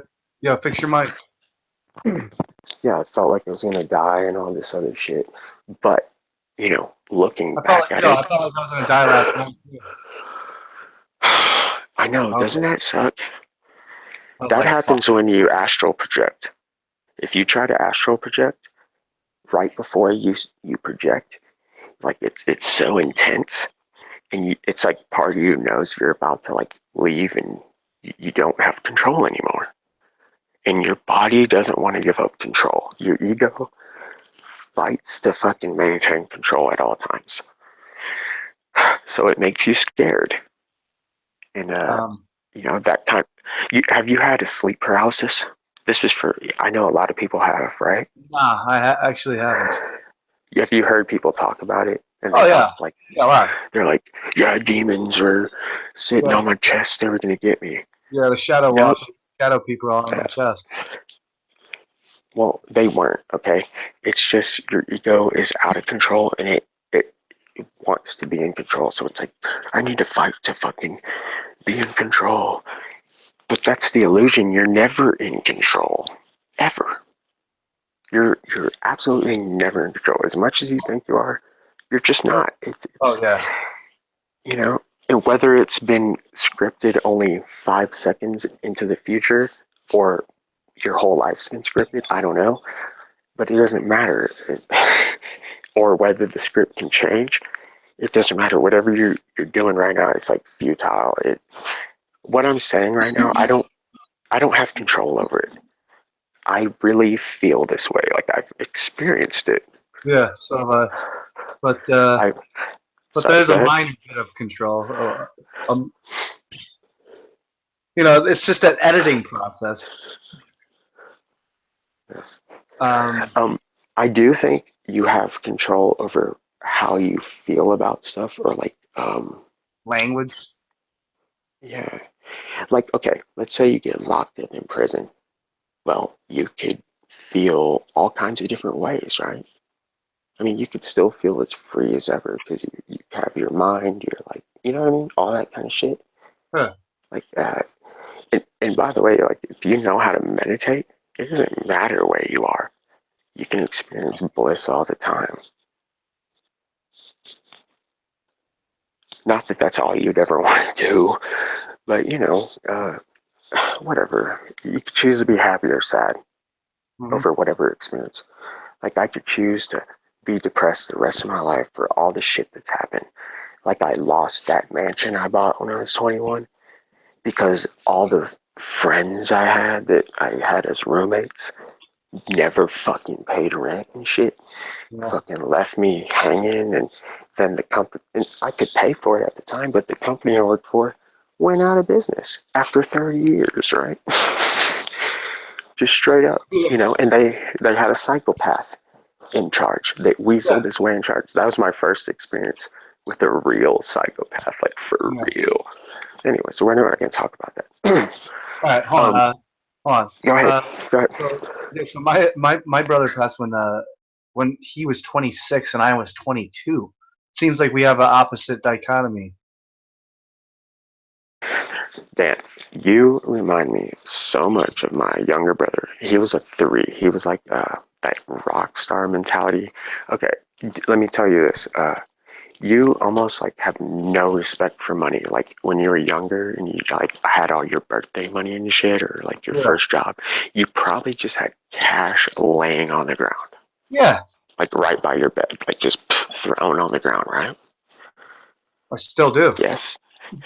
Okay, and you always had like an independent style. You were the class clown, but not in a everyone makes fun of you way, but like everyone likes you way. Okay, here's this kind of personality. It's kind of rare. But let's say you and your two friends, like you frequent like a house party once a week, right? Y'all all go together, and you kind of know all these people. Like there's 50 people there, and you know like half of them all the time, right? Let's say your friend David just doesn't show up with you one day, right? And you and your other friend go. It's like, hey Dan, what's up, man? Blah blah blah. Hey, other guy with Dan. Now, let's say other guy with Dan and David show up, but you're like sick at home or whatever. They're like, okay, this is okay. They see David and the other guy walk in, right? and David and the other guy, hey, what's up, guys? This is the first thing out of the people at the party's mouth that knows all of y'all. They say, hey, where's Dan? Okay? They don't even say, hey, what's up, Dave? Hey, where's Dan? They're like, Okay. hey, where's Dan? I got You you. feel me? It's like that life of the party thing. Yeah. It's you're a communicator and a Well, that's what mediator. You're a my brother mediator. was actually. Man, are you a 3 life path? What's Huh? your fucking numerology number? Oh, I don't know. Oh, actually, I think it's like. I think it's 4. Are you comfortable? I don't know though. I'm just got. It's either 4 or 8. I'm not sure. Although I think it's 4, but I'll have to check. How easy it is? Damn. Can you add the, like, say you're born in like 1995 or some shit, right? Like you add all that together, Yeah. right? You feel me? Yeah. Now add the month to that also, right? Okay, my And or do you care about giving your birthday out? Some people do. I mean, I don't. yeah. Hold on. Mine's August 1st. Hold on. Let me add it real quick. So, Add every number of your birthday, single digits, like yeah. So hold on. eight, So 8 plus 1 plus 1 plus 1980, 9. 1985. So that'd be 1, and then with the 9 and the 1 is 1, right? And then Wait, what? 1985. Add it all Yeah, up. that's 23. Oh, okay. That's 23, right? Of course, it's always 23 with me. But yeah, keep going. So then 23 plus 27, or sorry, wait, 23 plus 8, because my birthday is August, Okay. right? Yeah. And then the day of the month. Wait, what? What's the day of the month? Oh, 27th. I thought it was like the 4th because I was the first, and I thought we were like very close when we talked No, about this. I'm August 27th. Oh, okay. Okay, so you're a 4. Yeah, you're a 4. But you do have a 0. Damn, you're like a truth person. Like you can't stand when people lie. Oh, I fucking You're hate that shit. you're way too blunt. People don't Yeah, like it. yeah, that's probably true. You just can't sugarcoat shit. But wow, I can't believe it. Wait, what was the day of the month? 27? Yeah. Damn, that's a 9, which is a humanitarian or a person that wants to change the whole world for the better. And a musician, by the way. Are you a musician? I can't Nah, imagine. I just like to sing, Okay. and I really enjoy singing and like collaborating with other musicians and like writing and helping to write music for them and with them, and that's very natural and easy for me to do. I've always done that since I've been little. So the main attribute I get from a 4 life path is a teacher. I've been a teacher in the past. I was a teacher's aide. What? Yeah, I was a teacher's aide when I was 22 years old, and Which is a 4, by the way, and and a master number. yeah, I mean yeah, I had to work every day at fucking a state school in Buffalo, and it's actually ironically called and spelled the exact same way as my last name, the Falk School, and so Yeah, so dude. the kids called me Mr. Falk, and I'm like, and they're like, they're like, I'm like, listen, my grandpa, my great grandpa was got some inheritance from this place. He's like, and I'm like, listen, just better treat me with respect here, because like it was just funny. I would use that sometimes, and the kids are like he owns the school. Like, so we trick some of the kids into believing it. It's just dude, I did that for like almost 2 years. Dude. I learned so much from those little bastards. It was so much fun. It was such a great learning experience. Yeah. And also then I went to Los Angeles when I moved from New York right after I quit that job, or technically got fired, and I recorded myself getting fired on a voice recorder because I knew it was going to happen. That's awesome, bro. And dude. Yeah, I love it. So then when I went to Los Angeles, that's when I was trying to, in 2009.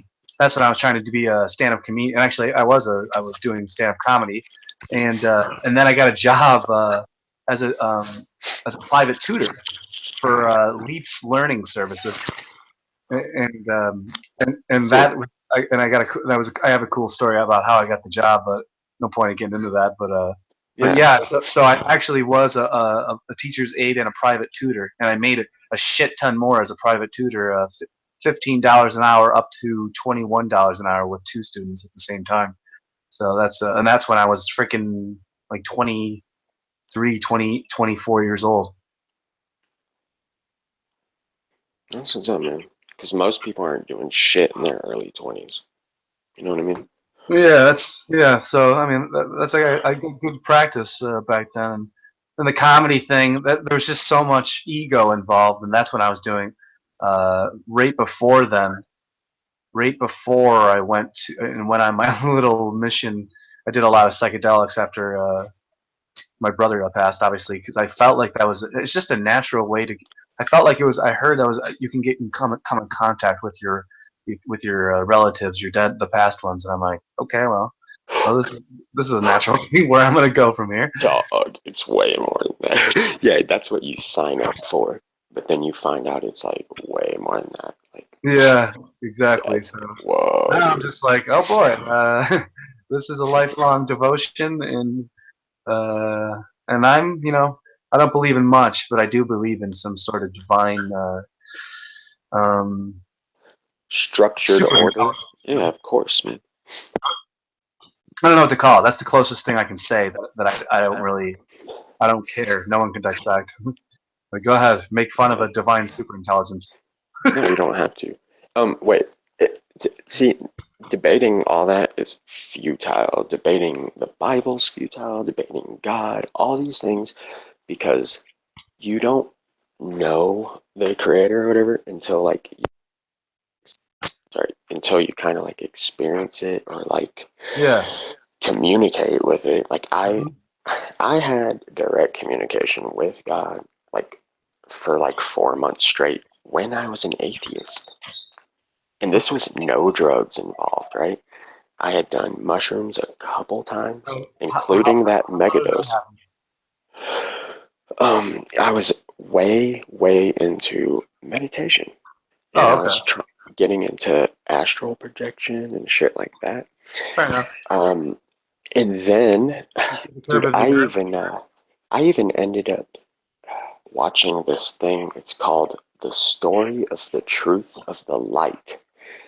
And this is like a day after I recognized the day this shit started happening, right? Like there was a change. It was like, wait, whoa, everything's like different, like Technicolor, right? And just weird shit started happening. And it got more and more like every day, like ramping up. I actually had a life review, okay? I felt like, oh shit, I'm like having a heart attack. And I'm with my cousin in his Tahoe. And I was like, fuck, I'm gonna recline. And we had smoked like a lot of weed. Not that the weed has anything to do with it, but whatever. I was like pretty much a pothead at this time anyways. So look, I have this problem. Like if I say red apple, picture a red apple, I cannot see a red apple. Okay, you know what I mean? You can't? Can you? No, no, I can maybe like see the ghostly Of course, I could see a red apple trans. when I fucking think about it. I can't, man. And that's why I never got into reading novels. You know, there's some people they Oh, can't picture shit, right? oh, so you? Oh man, oh dude, I read. Sorry to sidetrack you real Yeah. quick. Just one second. No, go. I read a shit ton of maybe like 30 novels of fantasy about elves that actually, and there's different types of elves. There's actually the subterranean elves that are living in the underground below the surface elves. So, and there's so basically the surface elves, the golden elves, the sun elves, um, are like the white elves basically, and then the underground elves are like the black elves, like the dark skinned elves, and it's and there's one dark skinned elf that escaped the all the demonology and the Satanism of the underground elves, and so, and he took all of his skills and he learned. They're just insane. It's just a nonstop war between the underground and the surface elves. And there's dwarves, humans, barbarians, That dragons. that sounds like Troll Hunter, a TV show that came out with Kelsey Grammer narrating. There's everything. There's fucking trolls. There's every single type of fucking fantasy thing that you ever heard of, and of course humans. And so yeah, and these elves live like they can live over 1,000 years, and like that's actually like a like a 500 year elf is like pretty young. They can live to be like 2,000, 3,000 years old. I think that's super badass, and especially if they gather magical enchantments and tools and equipment, they can especially live to be like even longer. And I love that type of shit. And I think we can too by gathering certain materials that kill the parasites that kill us, like candida and bacteria and shit that just kill us over time. You know, wear exactly, us out. Yeah. I think the majority of that technology is being used by the governments and by the main majority of small groups of people across the plane. Yeah. Trees. You know, a tree. It's like a common tree. Mm-hmm. They, you know, when a tree dies, right? It finally dies and loses all its leaves and like falls over. You cut it down, and it's like almost like hollow inside. It's like rotting, right? Or you see a tree and it has that big mushroom growing out the side, right? It's like Yeah. a stair step you can like almost step on.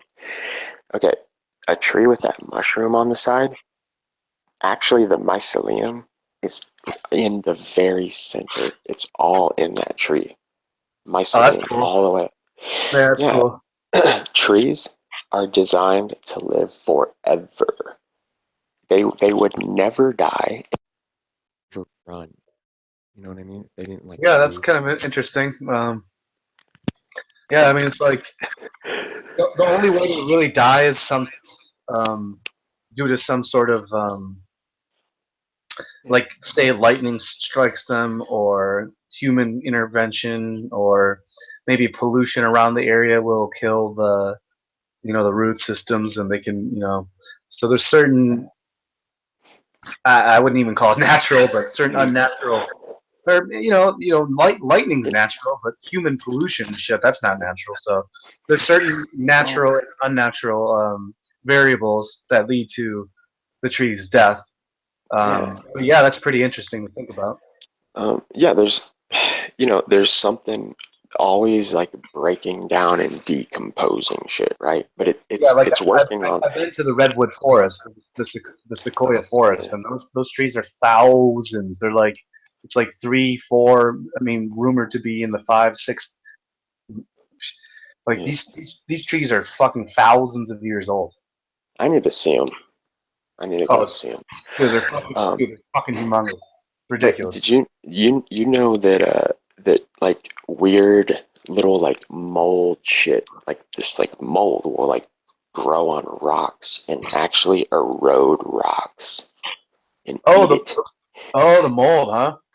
Yeah, and metal, all kinds of shit. Like Oh, yeah, basically, you're right about that. Yeah, the metal, it is mold in the on the metal that's eating it and causing it to do that.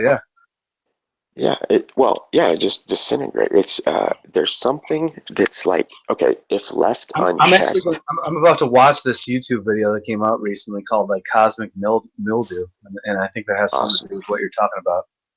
Oh yeah, that's what's Yeah, up, I dude. think it has exactly what to do with what you're talking about. There's a cosmic mildew. It's actually some sort of virus or something like that.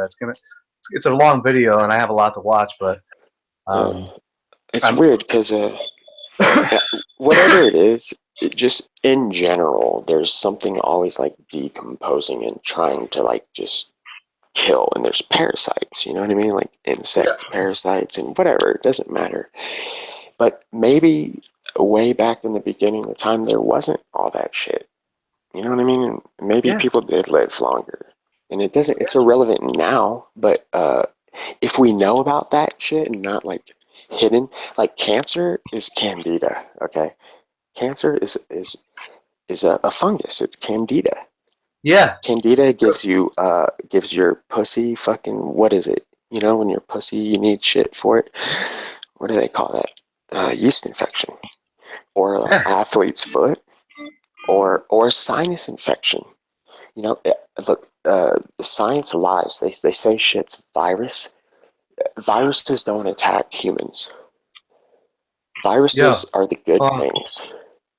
yeah. Yeah. What?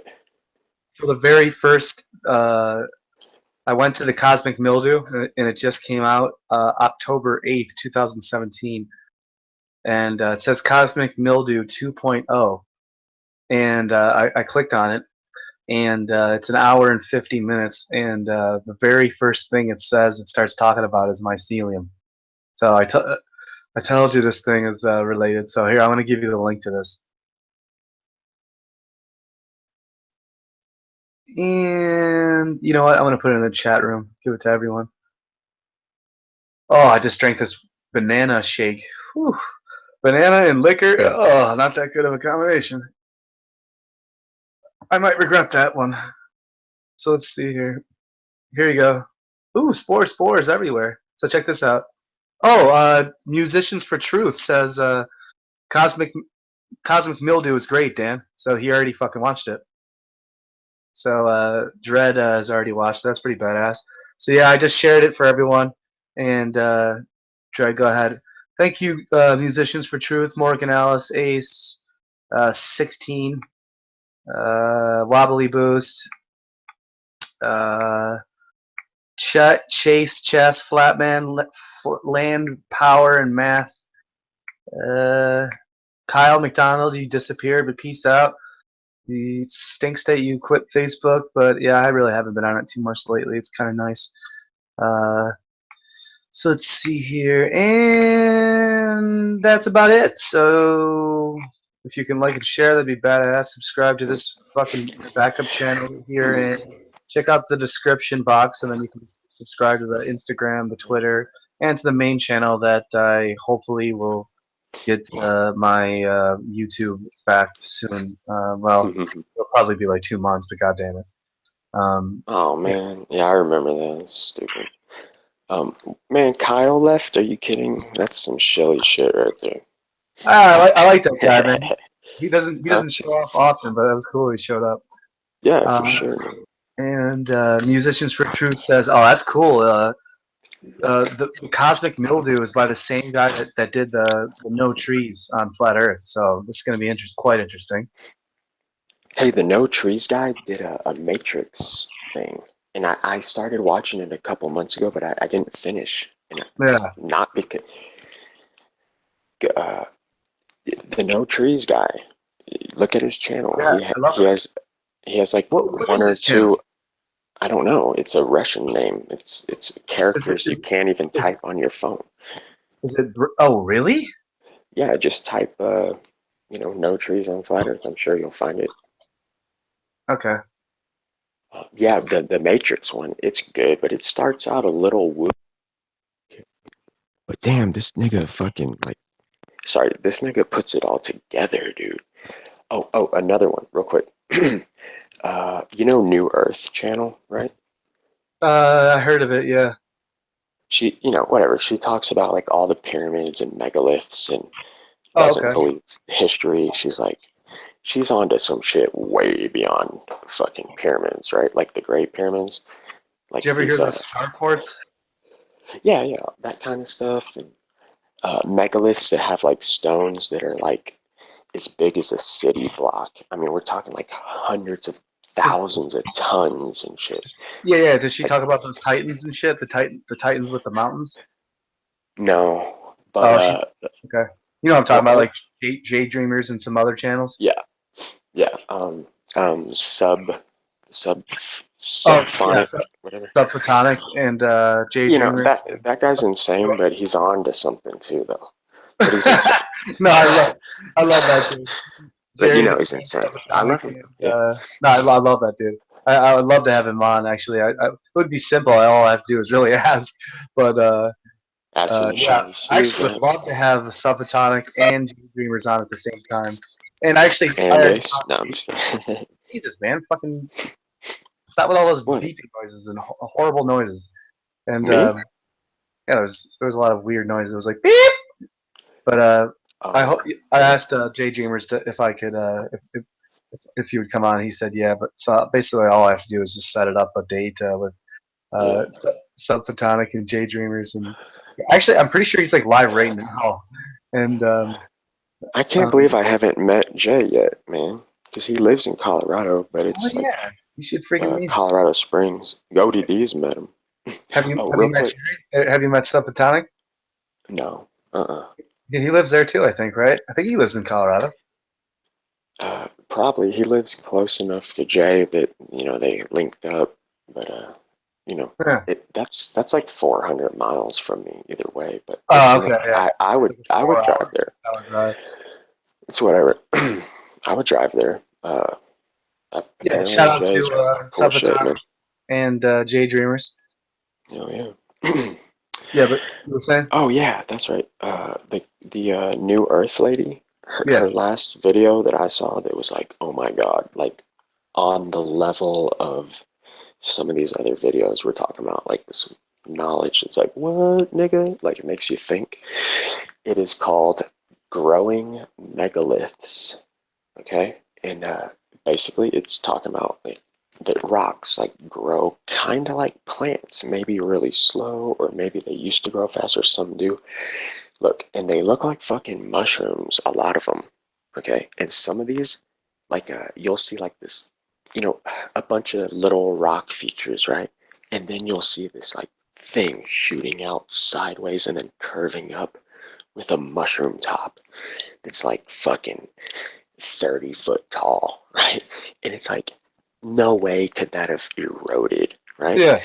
And there's these spheres, these balls. Have you ever seen those ball rocks? And Yeah. they're just out of nowhere, right? Yeah. Well, check this out. Like in people's lifetime, like 10 to 20 years, they have fucking babies and they grow, they get Oh bigger. yeah. Yeah, These yeah. I spheres, did see that a long time because ago too. And it sounds crazy, but minerals do grow. You know what I mean? And that's really what rocks are at the heart of it. You see those Well, check moving this out. rocks too? Okay, look, the craziest one, I Oh, think. get on yourself, man. Did you see those moving rocks too? Those Moving. rocks, the rocks that move long distances. Are they the sphere rocks too? No, they're just like fucking. They're rocks that just move literally from like they move across a desert, and Oh, but that. scientists figured it out that, like the desert like somehow like it the water it Underneath. yeah, and then it like freezes, and so the certain rocks will slide very slowly, and Okay. and so like it looks like a whole bunch of rocks are moving. Yeah, check that shit out. It's pretty cool actually. Yeah, I'll check it out. Well, this lady, man, she does research, okay? This New Earth lady, like, for real, like, deep research. Well, anyways, she's found these, like, mushroom rocks, and, like, some of them are, like, half eroded away, right? And inside, there's, like, the structure of a mushroom, like, with the, like, this, I don't know what you call it, like, the hollow tubes that go up, and they, like, make, like, a honeycomb of a structure, you know? And the other parts are like softer, right? So the hard framework of the mushroom like stays behind while the softer shit goes away. Well, okay, there's this place that looks like there's a bunch of penis envy mushrooms, okay, and they're all spread out like, say 20 feet apart from each other, and they're like columns of rock going up with a fucking mushroom cap. With a mushroom cap, okay? And you're like, that's weird, right? But and she's like, man, she played with me. I was like, damn, that's fucking nuts. Then she showed, like, turns and shows like the rest of these mushrooms, like kind of where they're coming from, right? Dude, it's a mountain, okay? In this mountain, you could see there's like heavy erosion from a lot of water stuff, and they're left behind is these mushrooms clumped all together. And that is what made this fucking mountain, dude.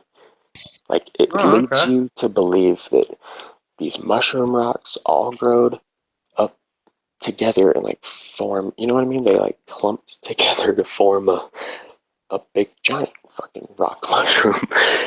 You know what I mean? It's like, Jesus, dude, it made me think, like, is the very earth we're walking on, like, growing and alive? Like, all of it, every bit of it. Well, yeah. I You mean, know what I mean? I'm pretty sure I came to. I mean, that's my conclusion. I Yeah, mean, I don't have many conclusions, but the Earth right. being a living entity is one of them. Yeah.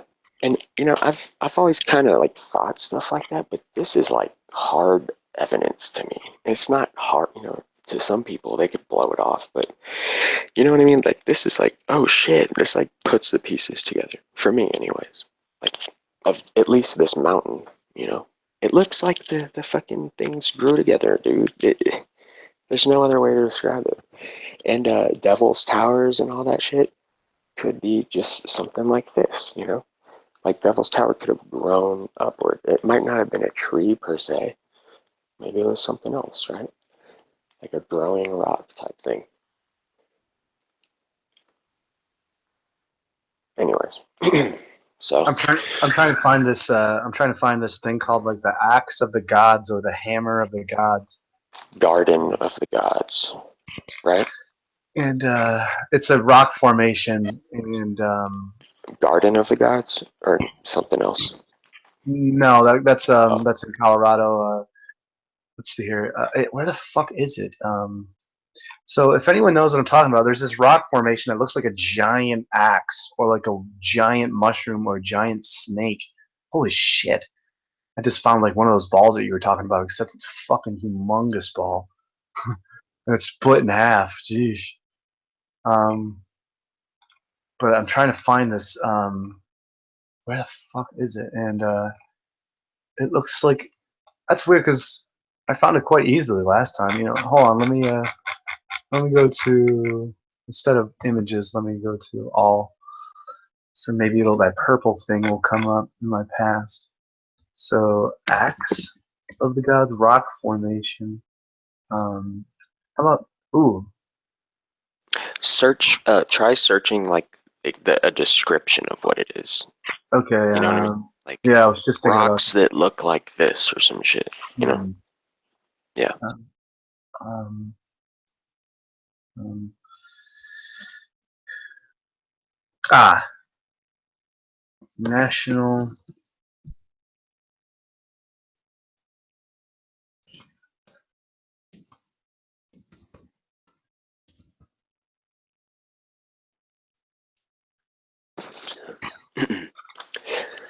um, people in the chat earlier they kept mentioning microdosing a lot. Yeah. And I recently found the benefit of it, Like, it's so amazing. I actually prefer it. That's There's how I still a prepared time. myself for the 5 games. Yeah. And yeah, of course, there's a time and place to have that mystical experience, right? But just I don't know, for a more casual thing, like less is more. Actually, it took me like 4 or 5 tries to figure out how little to actually do. Because I wanted to try to get an amount where I could maybe go to work even on it, right? Or like, drive a car or whatever, like go out, in Yeah. public. And dude, I cut one up into like 10 pieces, right? Like one little square into 10 pieces. And I took it, and like 3 hours later, I was like, fuck. I felt like awesome, dude, but like it was like a little much. Like I wasn't like hallucinating or anything. Like my sight was great, and I wasn't like having mind loops, but it was like the body high was almost too fucking intense, right? Yeah. Um, that's what I found about acid. The less you take, the more it feels like MDMA. That's cool. Yeah. So, but the only problem with microdosing, like if you're like just at home on a weekend or something, like 2 hours after your microdose, like you feel so awesome. You're just like, damn, I'm having a great day. It feels like you got the best night's sleep. And if you're around other people, they are more happy, like everyone's just having a better mood and they like you more and shit. And you end up like wanting to take a little more. And then next thing you know, like by the 5 hours later, you're fucking like tripping, you know. Um, but yeah, microdosing, dude, there's something to it, dude. Uh, Oh yeah. see, yeah, I think when you take You a can do it bunch, for you like like, a long time, months at a time. oh, you have? I said you Oh, can do it for months at a time. I've only done it for like a week. when I first got into doing all those YouTube hangouts I used to do, like 8 hours a day, which is the only time I ever had mushrooms in Colorado, which was like years after I ever took mushrooms. I get this like 2 ounces, right? And they're I don't remember the name, but they're fucking potent. It was a Thursday. It was a Thursday, and I had to work Friday, right? And it was like I get home at like 6 p.m. or like 5 p.m. and I ate a 1 pound hamburger, fucking or a barbecue sandwich. I mean, like I was loaded down with food from earlier, which is not ideal, right? Yeah. For tripping.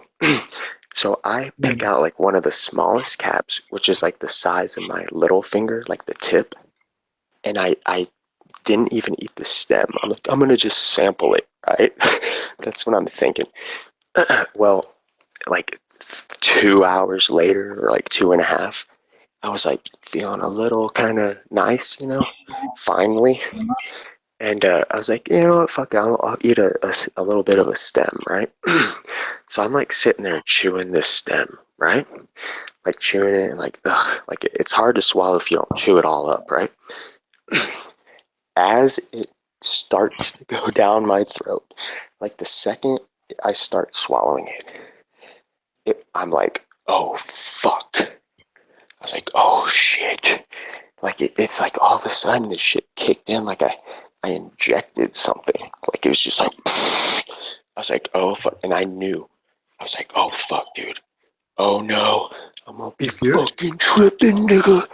And next thing you know, like 30 minutes later, I'm laying on my couch, gripping the fucking cushions with my hands, like, fuck. Like I'm on a roller coaster, dude. Like everything's fucking visual. Like the wall is like fucking like geometric patterns and shit, and like wormholes. And when I close my eyes, I see all these like little worm things like breathing in and out. They kind of look like little mushrooms themselves. And it was cool, but it was like really intense. Then it's like hours later, it was like 4 hours after I like actually started tripping. I fucking get nauseous. And I ended up throwing up more that night than I ever have on anything or being sick, to the point where I was throwing up bile. And I had never thrown up bile before, which is like yellow. It looks like dark Yeah, yellow I've, piss. And it yeah, I've tastes thrown bad. up. That's awful. I didn't even know what it was. I've never done that. I was like, what in the fuck is this? Oh, can I ask you a question? When you take shrooms, does it make your sinuses start draining, like into the back of your Yeah. throat? Yeah. Well, the nose run is always a thing of the mushrooms. Yeah, That always happens. I was blowing my nose like constantly last night. yeah. And if you don't, it's like you get that post-nasal drip that makes you go, like Well, I mean, I was spitting up loogies and shit. Yeah, I mean, yeah. Well, okay, that's how the whole throwing up started. I was like gagging from just, it was too much. And anyways, so like 2 weeks later, I end up taking more, right? Oh, I went to work the next day, bro. Like on like an hour's worth of sleep. Like it had just worn off right before I started to go to work. I don't know how I did it. Yeah, I was microdosing sorta, or like 4 nights a week, like taking the smallest amount and like drinking a beer and doing a hangout and shit. And it was awesome. Yeah, it's cool shit, man. yeah, it's I I never really haven't done it too much, but recently, this past couple of months, I microdosed for about almost a week and a half. And that was fine. It was really simple. It was barely any effect, but it was very. I mean, I could tell there's very tiny, minuscule. But yeah, it was nice. It was good to set myself up. I should have just took them all, but Nah. oh shit! What? What? Hold on. Mm-hmm. So, so interesting. Somebody just took a picture of. They said, "I think I captured a moth in flight." And that was Darren Flat Earther Fuchs on November 28th. I'm going back because I'm trying to find that picture, that rock formation that I shared in my League of Extraordinary Flat Earthers months ago. I'm trying to find it. The picture that he took, it looks. I went to on Christmas Eve. I got invited to a little party by a flat Earth couple, and I chilled there. Had some dabs. First dab bong rip I took in like 4 years too, in like 3-4 years. So that was cool. And that shit'll fuck you up. But we were outside with with his P900, and I was showing him the stars and shit. And he took a picture, and it looked like a goddamn like a fucking dragon, like a wiggly alien spaceship dragon, and he just and this looks very very similar to what he shared. I mean, not this looks a like a curve, but his picture looked like a weird. It was like a Loch Ness, like it was shaped, like it had like humps, and it was this. I don't know, but it's very similar, but it's pretty interesting. But yeah, go ahead. I'm just trying to find this picture. What would you like me to go ahead about? Oh, you were talking about freaking like 2 stories you were supposed to tell a long time ago. Well, I mean, I wanted to tell you about 4ACO and how it's my favorite psychedelic ever. It blows away mushrooms. It blows away DMT. It blows it away. I'm telling you. And what the hell is it? Give a 3-minute summary of it. Okay. It is. Have you ever heard of anyone mentioning something about mushroom caps? Like gel, like capsules that you open up and they're They have some crystals in them, and people Yeah. call them mushroom caps, right? Okay. And well, that's what this guy. He was a friend of mine, but he lived in Austin. Like I knew him right before he moved to Austin, and we got like really cool because we're like on the same level. But he would come back from Austin every once in a while, and for whatever reason, he had this shit. And I ended up taking it. No one else wanted to. Like, I did my research on it. I was like, whoa, this sounds cool. It's 4-ACO-DMT, whereas psilocybin is 4-HO-DMT. It was invented in the 60s as, like, an analog to psilocybin, right? Okay. And the effects, I guess you could say they're a lot like mushrooms, like, especially if you take a really small amount, like, say 10 milligrams, which is kind of the starter dose for almost everybody. um, it lasts 8 hours. Okay. Jesus. And okay, while you're on it, music, you know how certain drugs make music sound better? There's actually a word for that.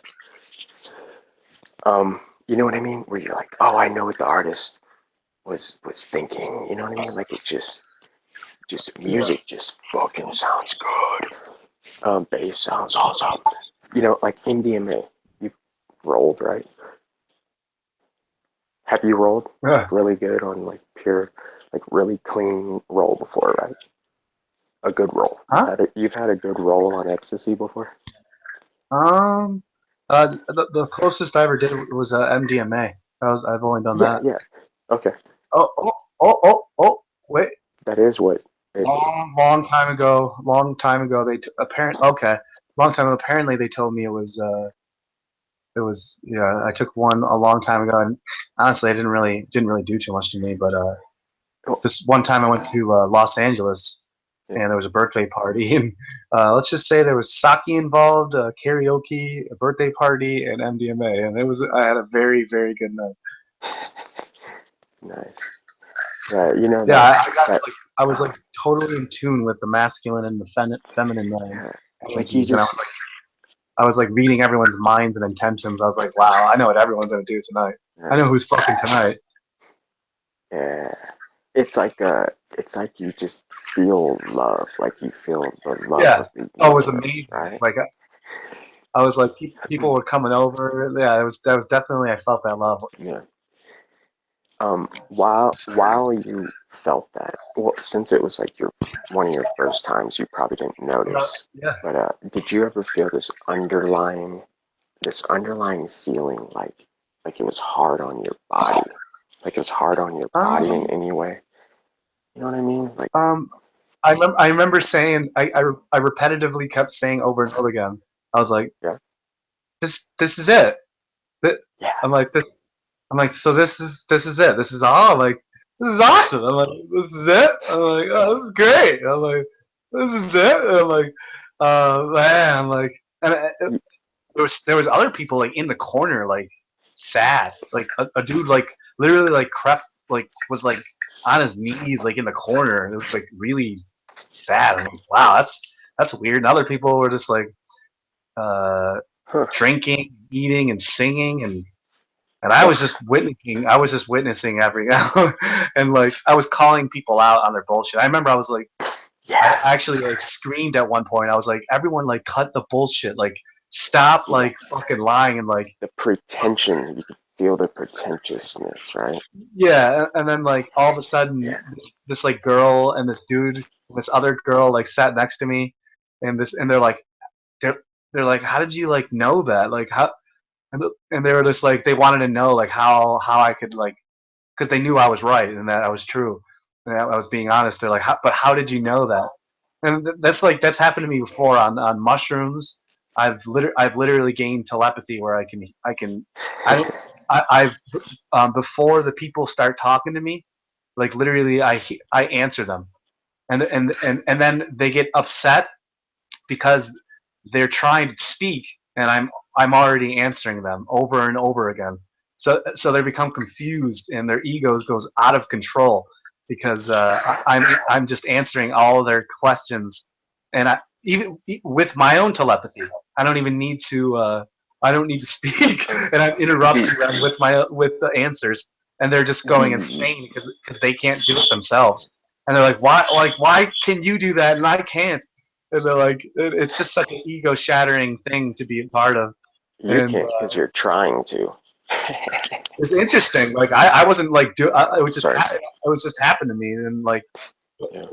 and that was on the MDMA when those people came, when I called out the bullshit in the room, and then the other time was the psychedelic was the psilocybin cubensis again, and my buddy was going nuts, and he was like he was eventually he got control over it, but then his only way to disrupt me and to get reactions out of me was to do chaotic noises. He would go. Yeah. He would be like, ah! and that's like and like that's beyond quiet. I can scream. Really, he was like, ah! Like he would do a sharp pitched, very short squelching noise, and like it was traumatizing to me because like my senses are just so like sharp and I'm like, dude, if you do that again, I'm like, I don't know what I'm gonna do, and like he did it again, and within an instant, like Spider-Man, I lifted both my feet up, and I literally was about to kick him in the fucking face, like I lifted both of my feet up like a super drop, like a wrestler. Yeah, exactly, like a super drop kick, and I was just gonna kick his face into the fucking. I'm like, dude, I almost kicked your fucking head off right there, and I'm like, I got control of myself, and I'm like, that's why I told you not to fucking do that shit, dude.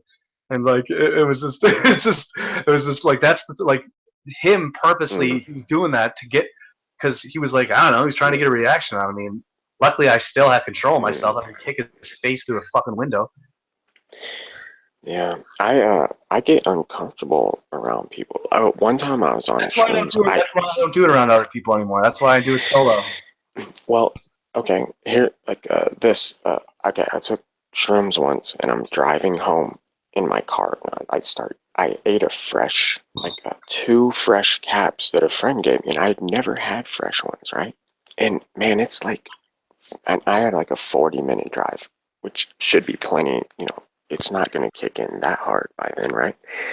Well, fuck, dude, it's like already like kicking in, you know, to the point where my mind is like thinking about stuff, right? And I had a guy coming over that wanted to buy weed, and I didn't like this guy. Like you know, it's one of those people. It's like you just don't say anything, but you just want to say, "Fuck you! Don't ever talk to me again.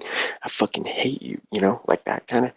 You just hate their presence, right?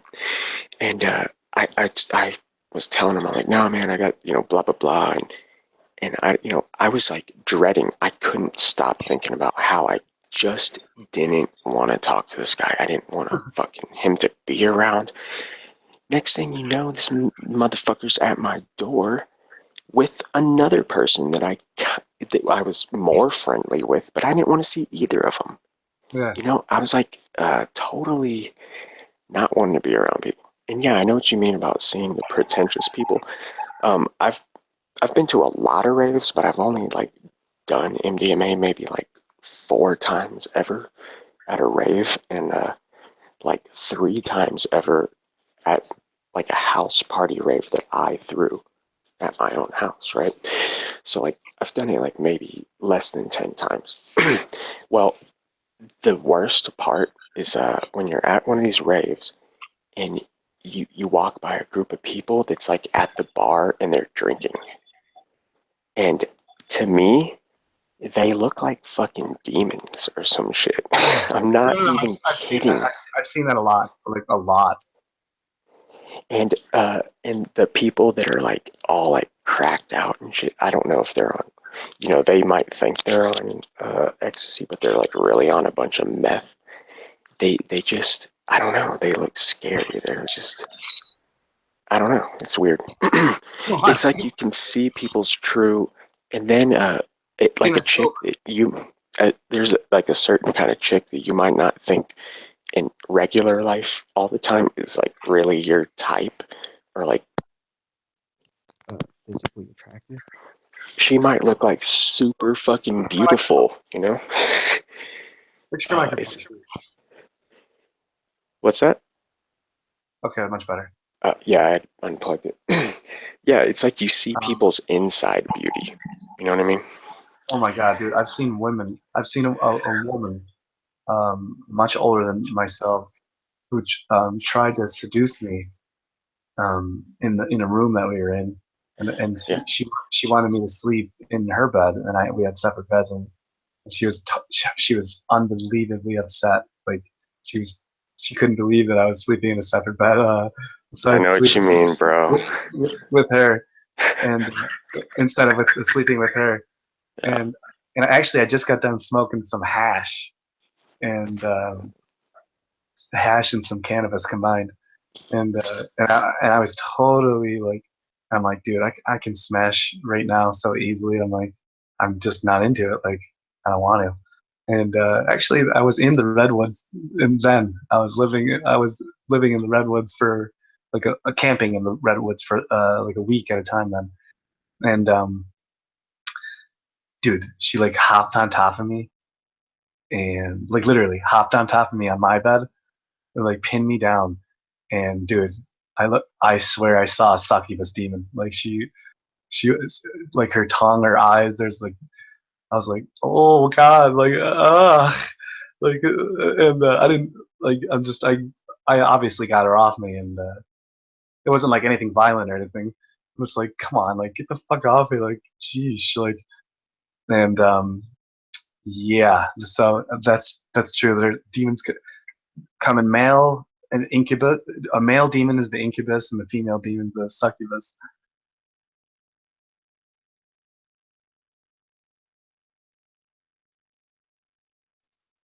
Ace, did you leave?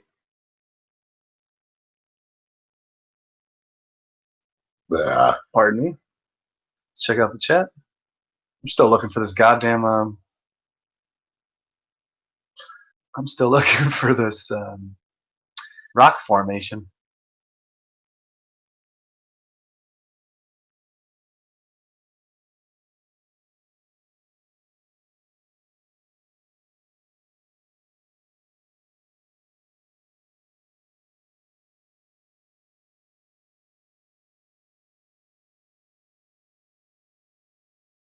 There.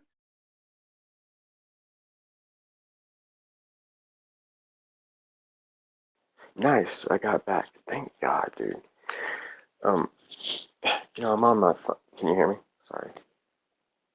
Yeah, yeah. I'm on my phone. See, Hangouts is weird. Like I've dropped out of a lot of chats that I could never get back in. Well, I was in them, but I muted and I like backed out to like look at other stuff, right? And I just couldn't get back in.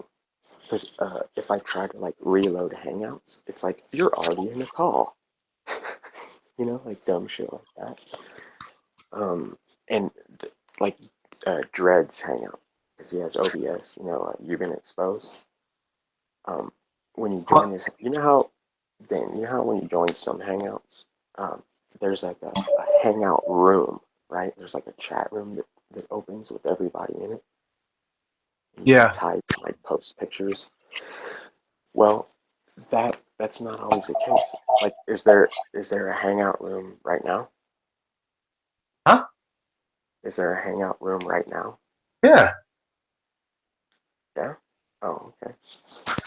I mean, I yeah. think You're in it. I mean, no. this is This is the call. I'm talking about the green chat room where green. You know what I'm saying? The chat room where there's text and yeah. That's on a different thing. That's on Google. This is the separate Hangout. Yeah, Google Hangouts, which is what Yeah, we're well, using. this is Google Hangouts. Like, oh, the comment section. You mean? All right, look, with Hangouts, there's three places you can type text to each other, Dude, your right? microphone is just shitty. It's just. Oh, I'm sorry, dude. I keep fucking laying on it. I'm like laying down in bed. I have to wake up in 4.5 hours, but that's besides the point. Yeah, Hello? make sure the microphone's good. What's that? Just make sure the microphone's good so I can freaking hear you. Yeah, my bad, dude. Look, there's 3 ways for me to communicate with you right now on Hangouts. You know, uh, this is like the call, like we're in this call room, right? With the mute button and all that. Yeah. And I can like, I don't know what you call it, but there's like a little side chat, right? Yeah. And it's only for like while we're live, right? Like once we get off air, it's gone. But then there's this like chat room that forms that stays there forever until you leave it. And like everybody that's in this call, which is me and you, we can like chat back and forth on Google Hangouts, and it's green and white. You know what I'm talking about? Yeah, I think so.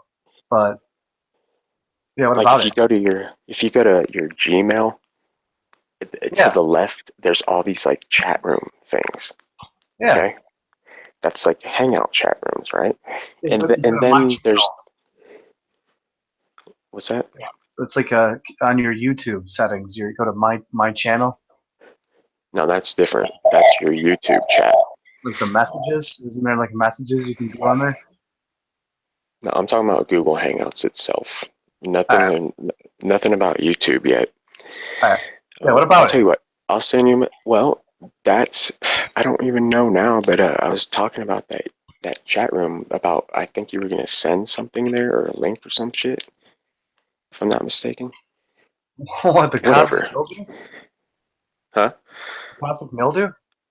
I don't know. Let's just forget it. The It doesn't even matter. cosmic I mildew? don't know why. 2.0? Probably.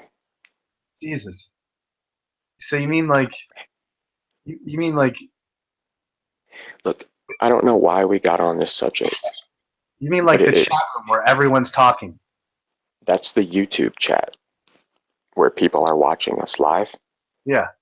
Okay, right. And then there's a Hangout chat where just the people in this call are in there, and you can like invite people. It's not part of this call. Has nothing to do with the call. It's just our Hangout chat. It doesn't matter. Yeah, it doesn't. It's fucking Yeah. boring. So, anyways, 4-ACO DMT is actually legal in the U.S. still. Okay, it is not illegal. You can order it. It's like just like a supplement or whatever, or a research chemical. I've never ordered it, but I know people that have. And okay, so we got talking about ecstasy because of this. Okay, like you know how it just makes you feel good and one with the universe and music's good and everything. Well, 4-ACO DMT makes you feel like you're rolling on the best MDMA you've ever had for like, after the come up and then the come. So like for 7 hours, it's just like, oh my God, like it should be illegal to feel this good. It's some of the things I've said. I can't imagine anything feeling this good. Like if I died right now and I could be content. Like, man, I wish I could live forever. I've said stuff like, if everyone felt like this, there'd be no war, there'd be no nothing. I mean, we would be fucking in harmony. You just feel that love.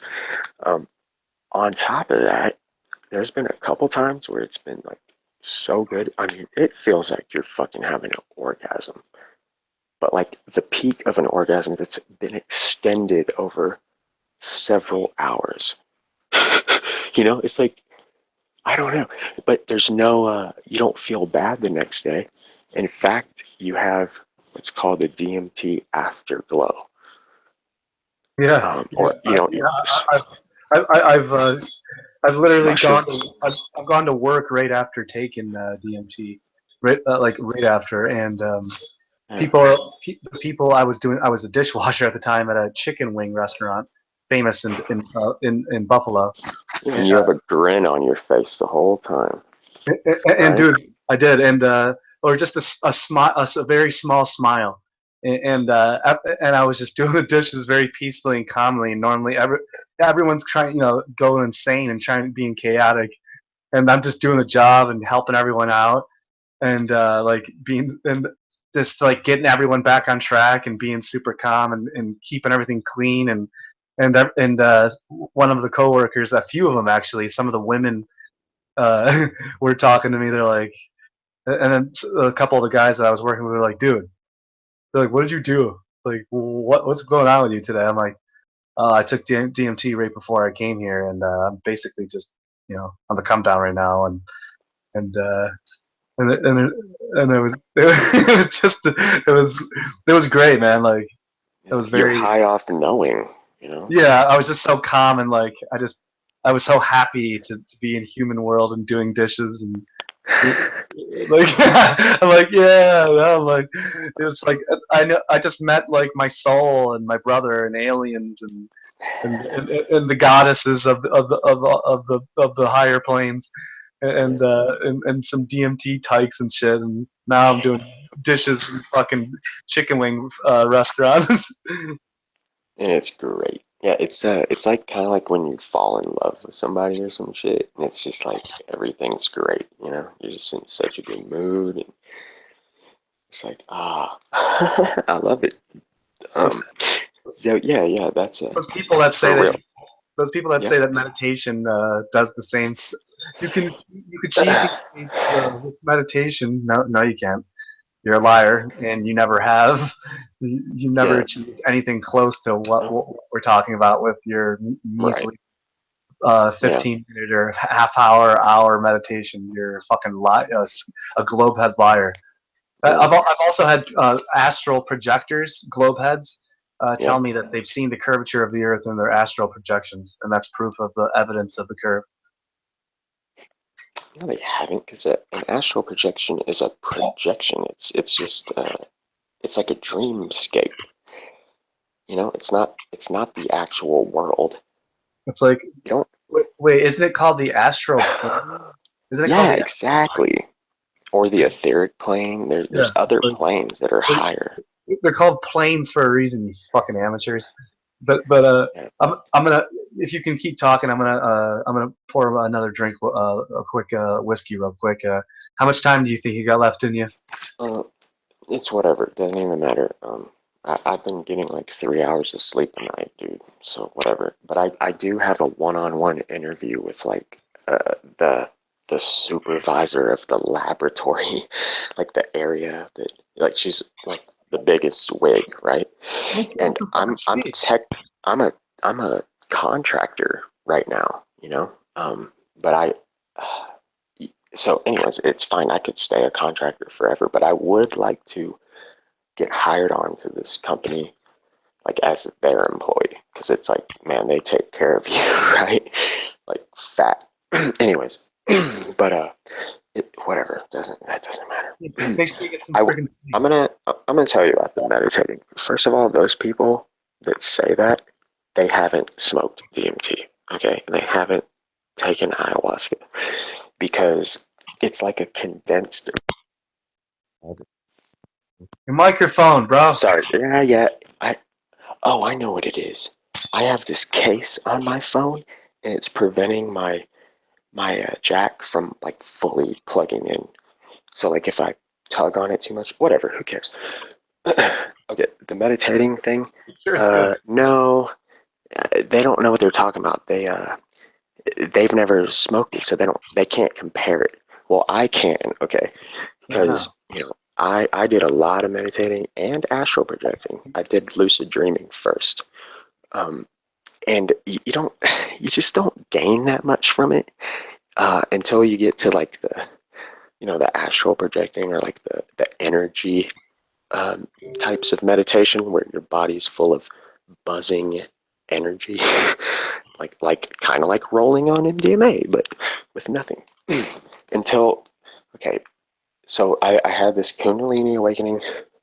It started with wanting to open my third eye. Okay, it started with me saying, you know what, fuck you, God, if you're fucking real, then prove it. like I said that and I meant it, right? Yeah. Okay?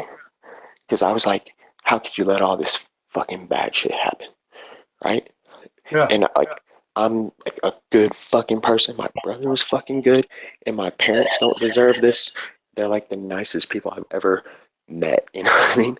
Yeah. Anyways, so sure enough, the shit aligned. It stuff happened. So I'm like getting really into this meditating. I'm starting to astral project, uh, which took a lot of practice. Like I Yeah. got scared the first 20 times and like You read pussed some out. books. Huh? What's that? You read some books, I assume, too, right? A little bit, yeah, but it just was a technique that I've never heard of. I just kind of figured it out. I figure a lot of stuff out without. I don't know. Yeah. You know, I think that's the best way to learn. Yeah, I know. You should. Anyways, so but check this out. My cousin, he was kind of getting into this too, and he bought the book DMT: The Spirit Molecule. Yeah. So I'm like reading it. He had already read it, like, or parts of it, whatever. And I'm like, whoa, this is fucking cool, right? And I was like, damn, that'd be fucking badass. And I'm like learning about pineal gland and all that shit. And I'm like, damn, I need to fucking figure this shit out, right? Well, anyways, you know, we're doing all this shit. I'm listening to Muji. You ever heard Muji? He's like Of course. a guru type guy. Whatever. Yeah. Long time ago. And still, Okay. I mean, yeah, I don't listen to him anymore, but yeah, he was very helpful in my beginning Yeah. journeys. Okay. You know how there's certain chants. You have like the and all that stuff, right? We've all heard it, right? And the point is that it's like vibrations and whatever it like tunes you. Well, okay. This certain chant, I've never heard of it again, and I tried to look it up, and I can't find it on the internet. Okay, this is how it goes. You say the word they, THEY, Yeah, right? what are you talking about? Okay, what? What do you mean? Why would I say they? What's going on here? It's like a chant. It's the same as doing Oh, you just keep saying they? Yeah, but you go they. You know, Okay. you draw out that th sound. Your Yeah. tongue is on your front teeth, and look, you'll know when you get it right because it'll like vibrate the fucking inside your head. You feel it resonating, right? It's Okay. like super strong. Well, you know, you're just supposed to do this for a couple minutes, like several times a day. And I would just do it here and there whenever I thought about it, or, you know, like 30 seconds here, a couple minutes there. The like 3 days into this shit, that's when I was like, say like 5 days later, right? Me and my cousin were sitting Indian style in the middle of a road in Houston. No cars are coming. There's a washing machine in the middle of the road blocking us. That's why we got out of the car, and we're rolling up weed right there in the middle of the street, and we're like talking to each other. We say, "Did we die? Like, are we in heaven right now? Like, did we fucking die?" Because shit just got crazy with synchronicities, fucking miraculous shit, you know? Shit you can't explain, like supernatural. Yeah. So, yeah, it was that like TH shit and then like the meditating. And, dude, I fucking ended up with this full connection. And a couple months into it, I was like, all right, God, I fucking get it. Please stop now. I was like, please fucking stop, dude. It's too much. You know, I experienced God consciousness. It's the only thing I can describe it as, where it's like I was handed over the fucking entire keys of You're a pussy. knowledge. You should have kept Huh? it. Gave up the keys, bro. No, because it's a curse in itself. That's the reason we're here, is to not know that shit, bro. And seeking all that is like the psyop in itself. Like I'm telling you, it's like the No, I know Matrix, what like you mean. I know what you the mean. guy eating this. The Okay. seeker. I know. I know. So I couldn't have this conversation with you because I know everything you're gonna say. all of it. It's Oh, beyond telepathy. it was basically like how I was with when I was taking the high dose of mushrooms and my room. I was reading my roommate's thoughts and answering his questions for him. Yeah. But then that goes away, dude. Not only that, I could make there was cars obviously going behind us on the road, and I can make the cars go in reverse time. I could change the weather, make Mhm. it start raining and snowing. Yeah. I can make it from daytime to nighttime in a matter of seconds. Mm. And my buddy next to me was like, "What the fuck?" Like he was just totally mind blown. Like he was Mm. just it was so much.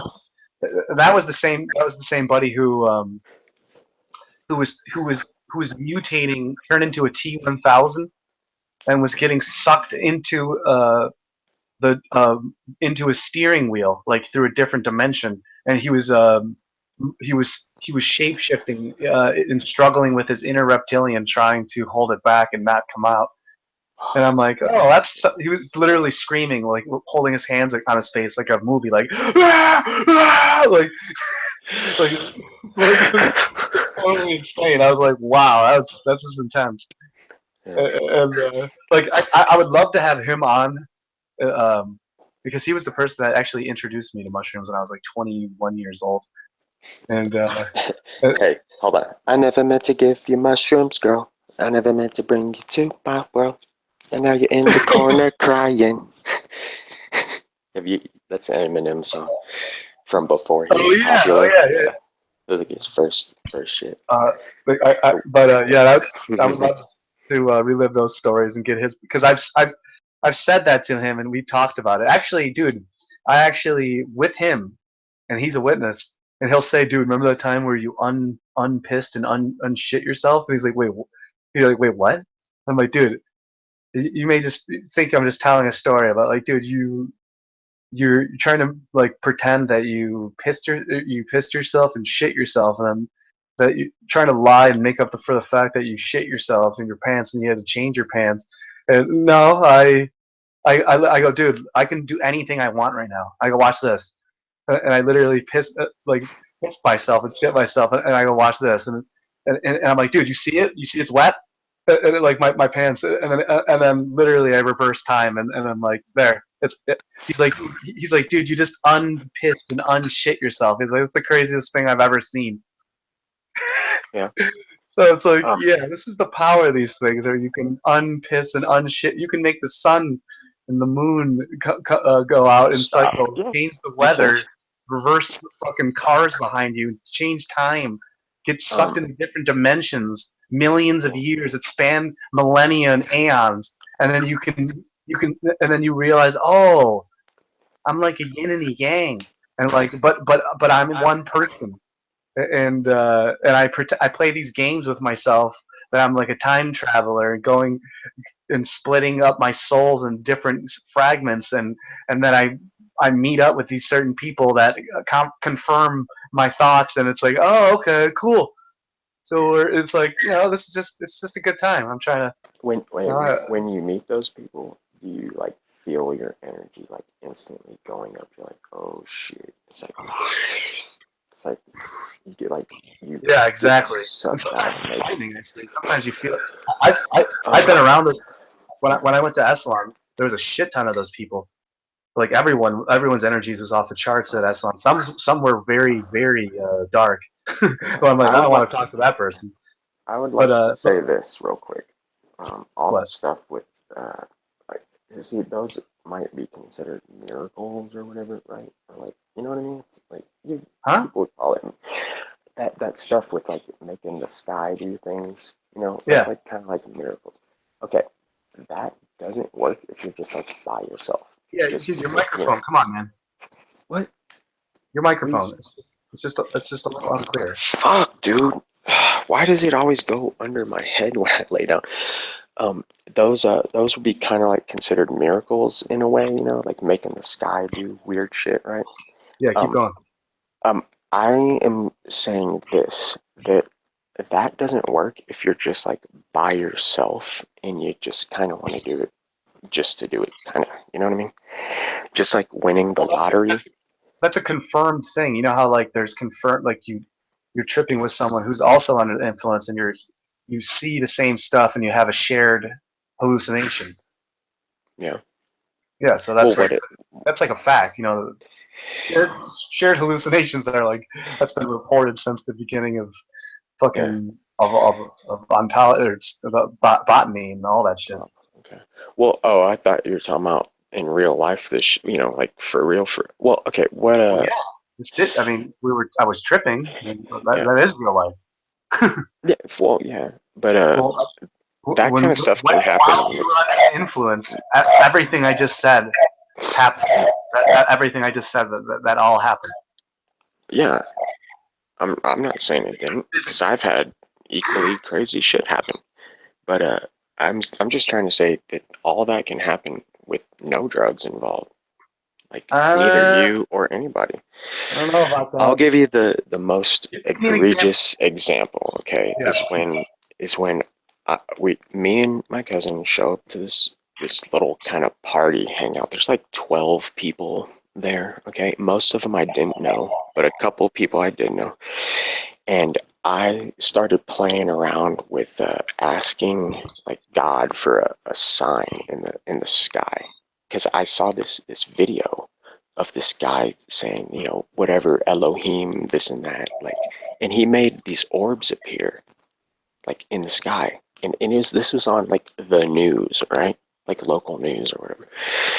Either way, it doesn't matter. And then I remember reading this passage in the Bible that says that the stars are there for signs and wonders. Okay. Who And said I'm like, this? what does that mean? Huh? Who said that? It's in the Bible. Oh, I okay. remember kind of like hearing that. Like I went and reread it. It's like the stars are for signs and wonders. And I was like, what the fuck, bro? They're not just for like little lights. Am I still on? Yeah, definitely Okay. for some wonders. Yeah. Anyways, so there's 12 people there. We're in the backyard, like smoking cigarettes, whatever. And I'm like, hey, y'all know that you can make the stars move? Because I had already like tried this. Um, uh, to me, it's like to do these things, you have to like be proving the supernatural to other people. Like you have to be trying to like show them that there's more to reality, right? And then you'll whatever. Anyways, I'm like, we're doing it. I'm like, no, they're talking about aliens and shit. I'm like, look, don't worry about aliens, UFOs. Like, nothing's gonna happen. It's just, you know, the stars are gonna move. No big deal, right?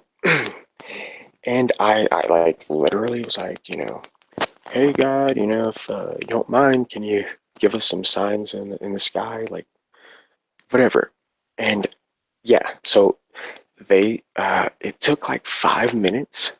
And I didn't see the first one, but someone's like, "Hey, look at that!" It's like, and it to me, it looked like those satellites supposedly, right? It looks like a star just like moving across the sky. Have you ever seen that?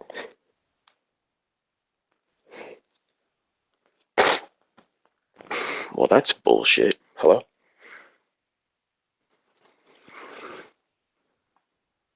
Huh? What the fuck, man? Hello, hello? Did we all get kicked off? Let's go check the YouTube. Hello, hello. Hmm. Interesting.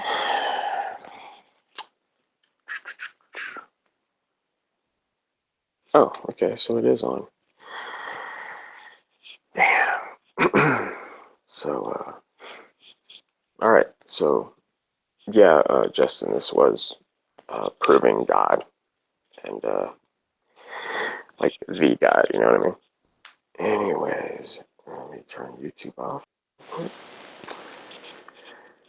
Yeah. So we started noticing what looked like those. You know, they look like satellites. I've seen them many times. Not trying to make anything move, right? And it looks like a star, and it's just moving across the sky kind of slowly. And when you point them out to people, they're like, "Oh, it's a satellite."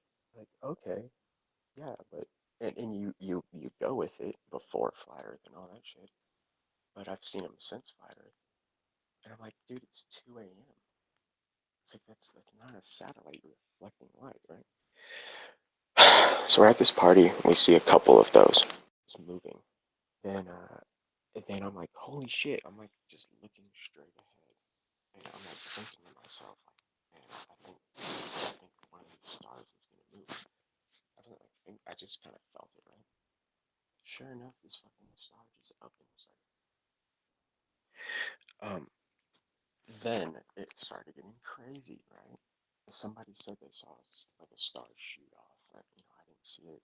Everyone's like looking around. They're like, "Oh shit, what the fuck?" Next thing you know, the Big Dipper, okay, the bottom left, like the pan, the saucer pan, outside edge, bottom, it fucking started moving out of place and like really slow. It was like just drifting across the sky, and it never returned all night. Okay, it took like probably 20 minutes to get out of sight. um, and then the craziest one looked like the Norway spiral. And someone's like, "Oh, fuck it, whoa, what the fuck, dude?" And everyone's like pointing at it, right? And it goes whoosh, and spirals and like looks like it shoots off into space, right? So we saw like a dozen stars, probably more. And then it slowed down, right? And everyone's like, "Oh, blah blah blah." They go inside, and like only a couple people stay outside with it to like see if we can see some more. And we saw like one more. Okay, like so it had been like 15 minutes since everyone went inside, and we got to see like one or two more stars. We go inside, everyone's just like talking about nothing. I think they're playing Wii or something. Just it was like back to normal. The next day, I go to hang out at a friend's house. Um, or I saw that his garage was open, so I stopped by. And what the fuck's that? What do you mean you can't hear me? The fuck you talking about? Can you not hear me?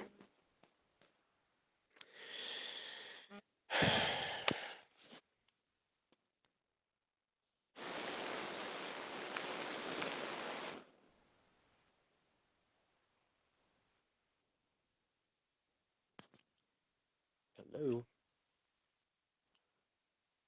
Hello, hello. Whatever. I don't know, y'all. I'm just fucking tired. I had a couple beers tonight, too. So, anyways, we saw the stars move.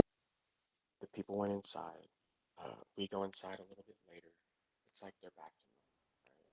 It's like, I don't know. To me, I would have thought, you know, I would have still been talking about it. I would have still been outside probably all night.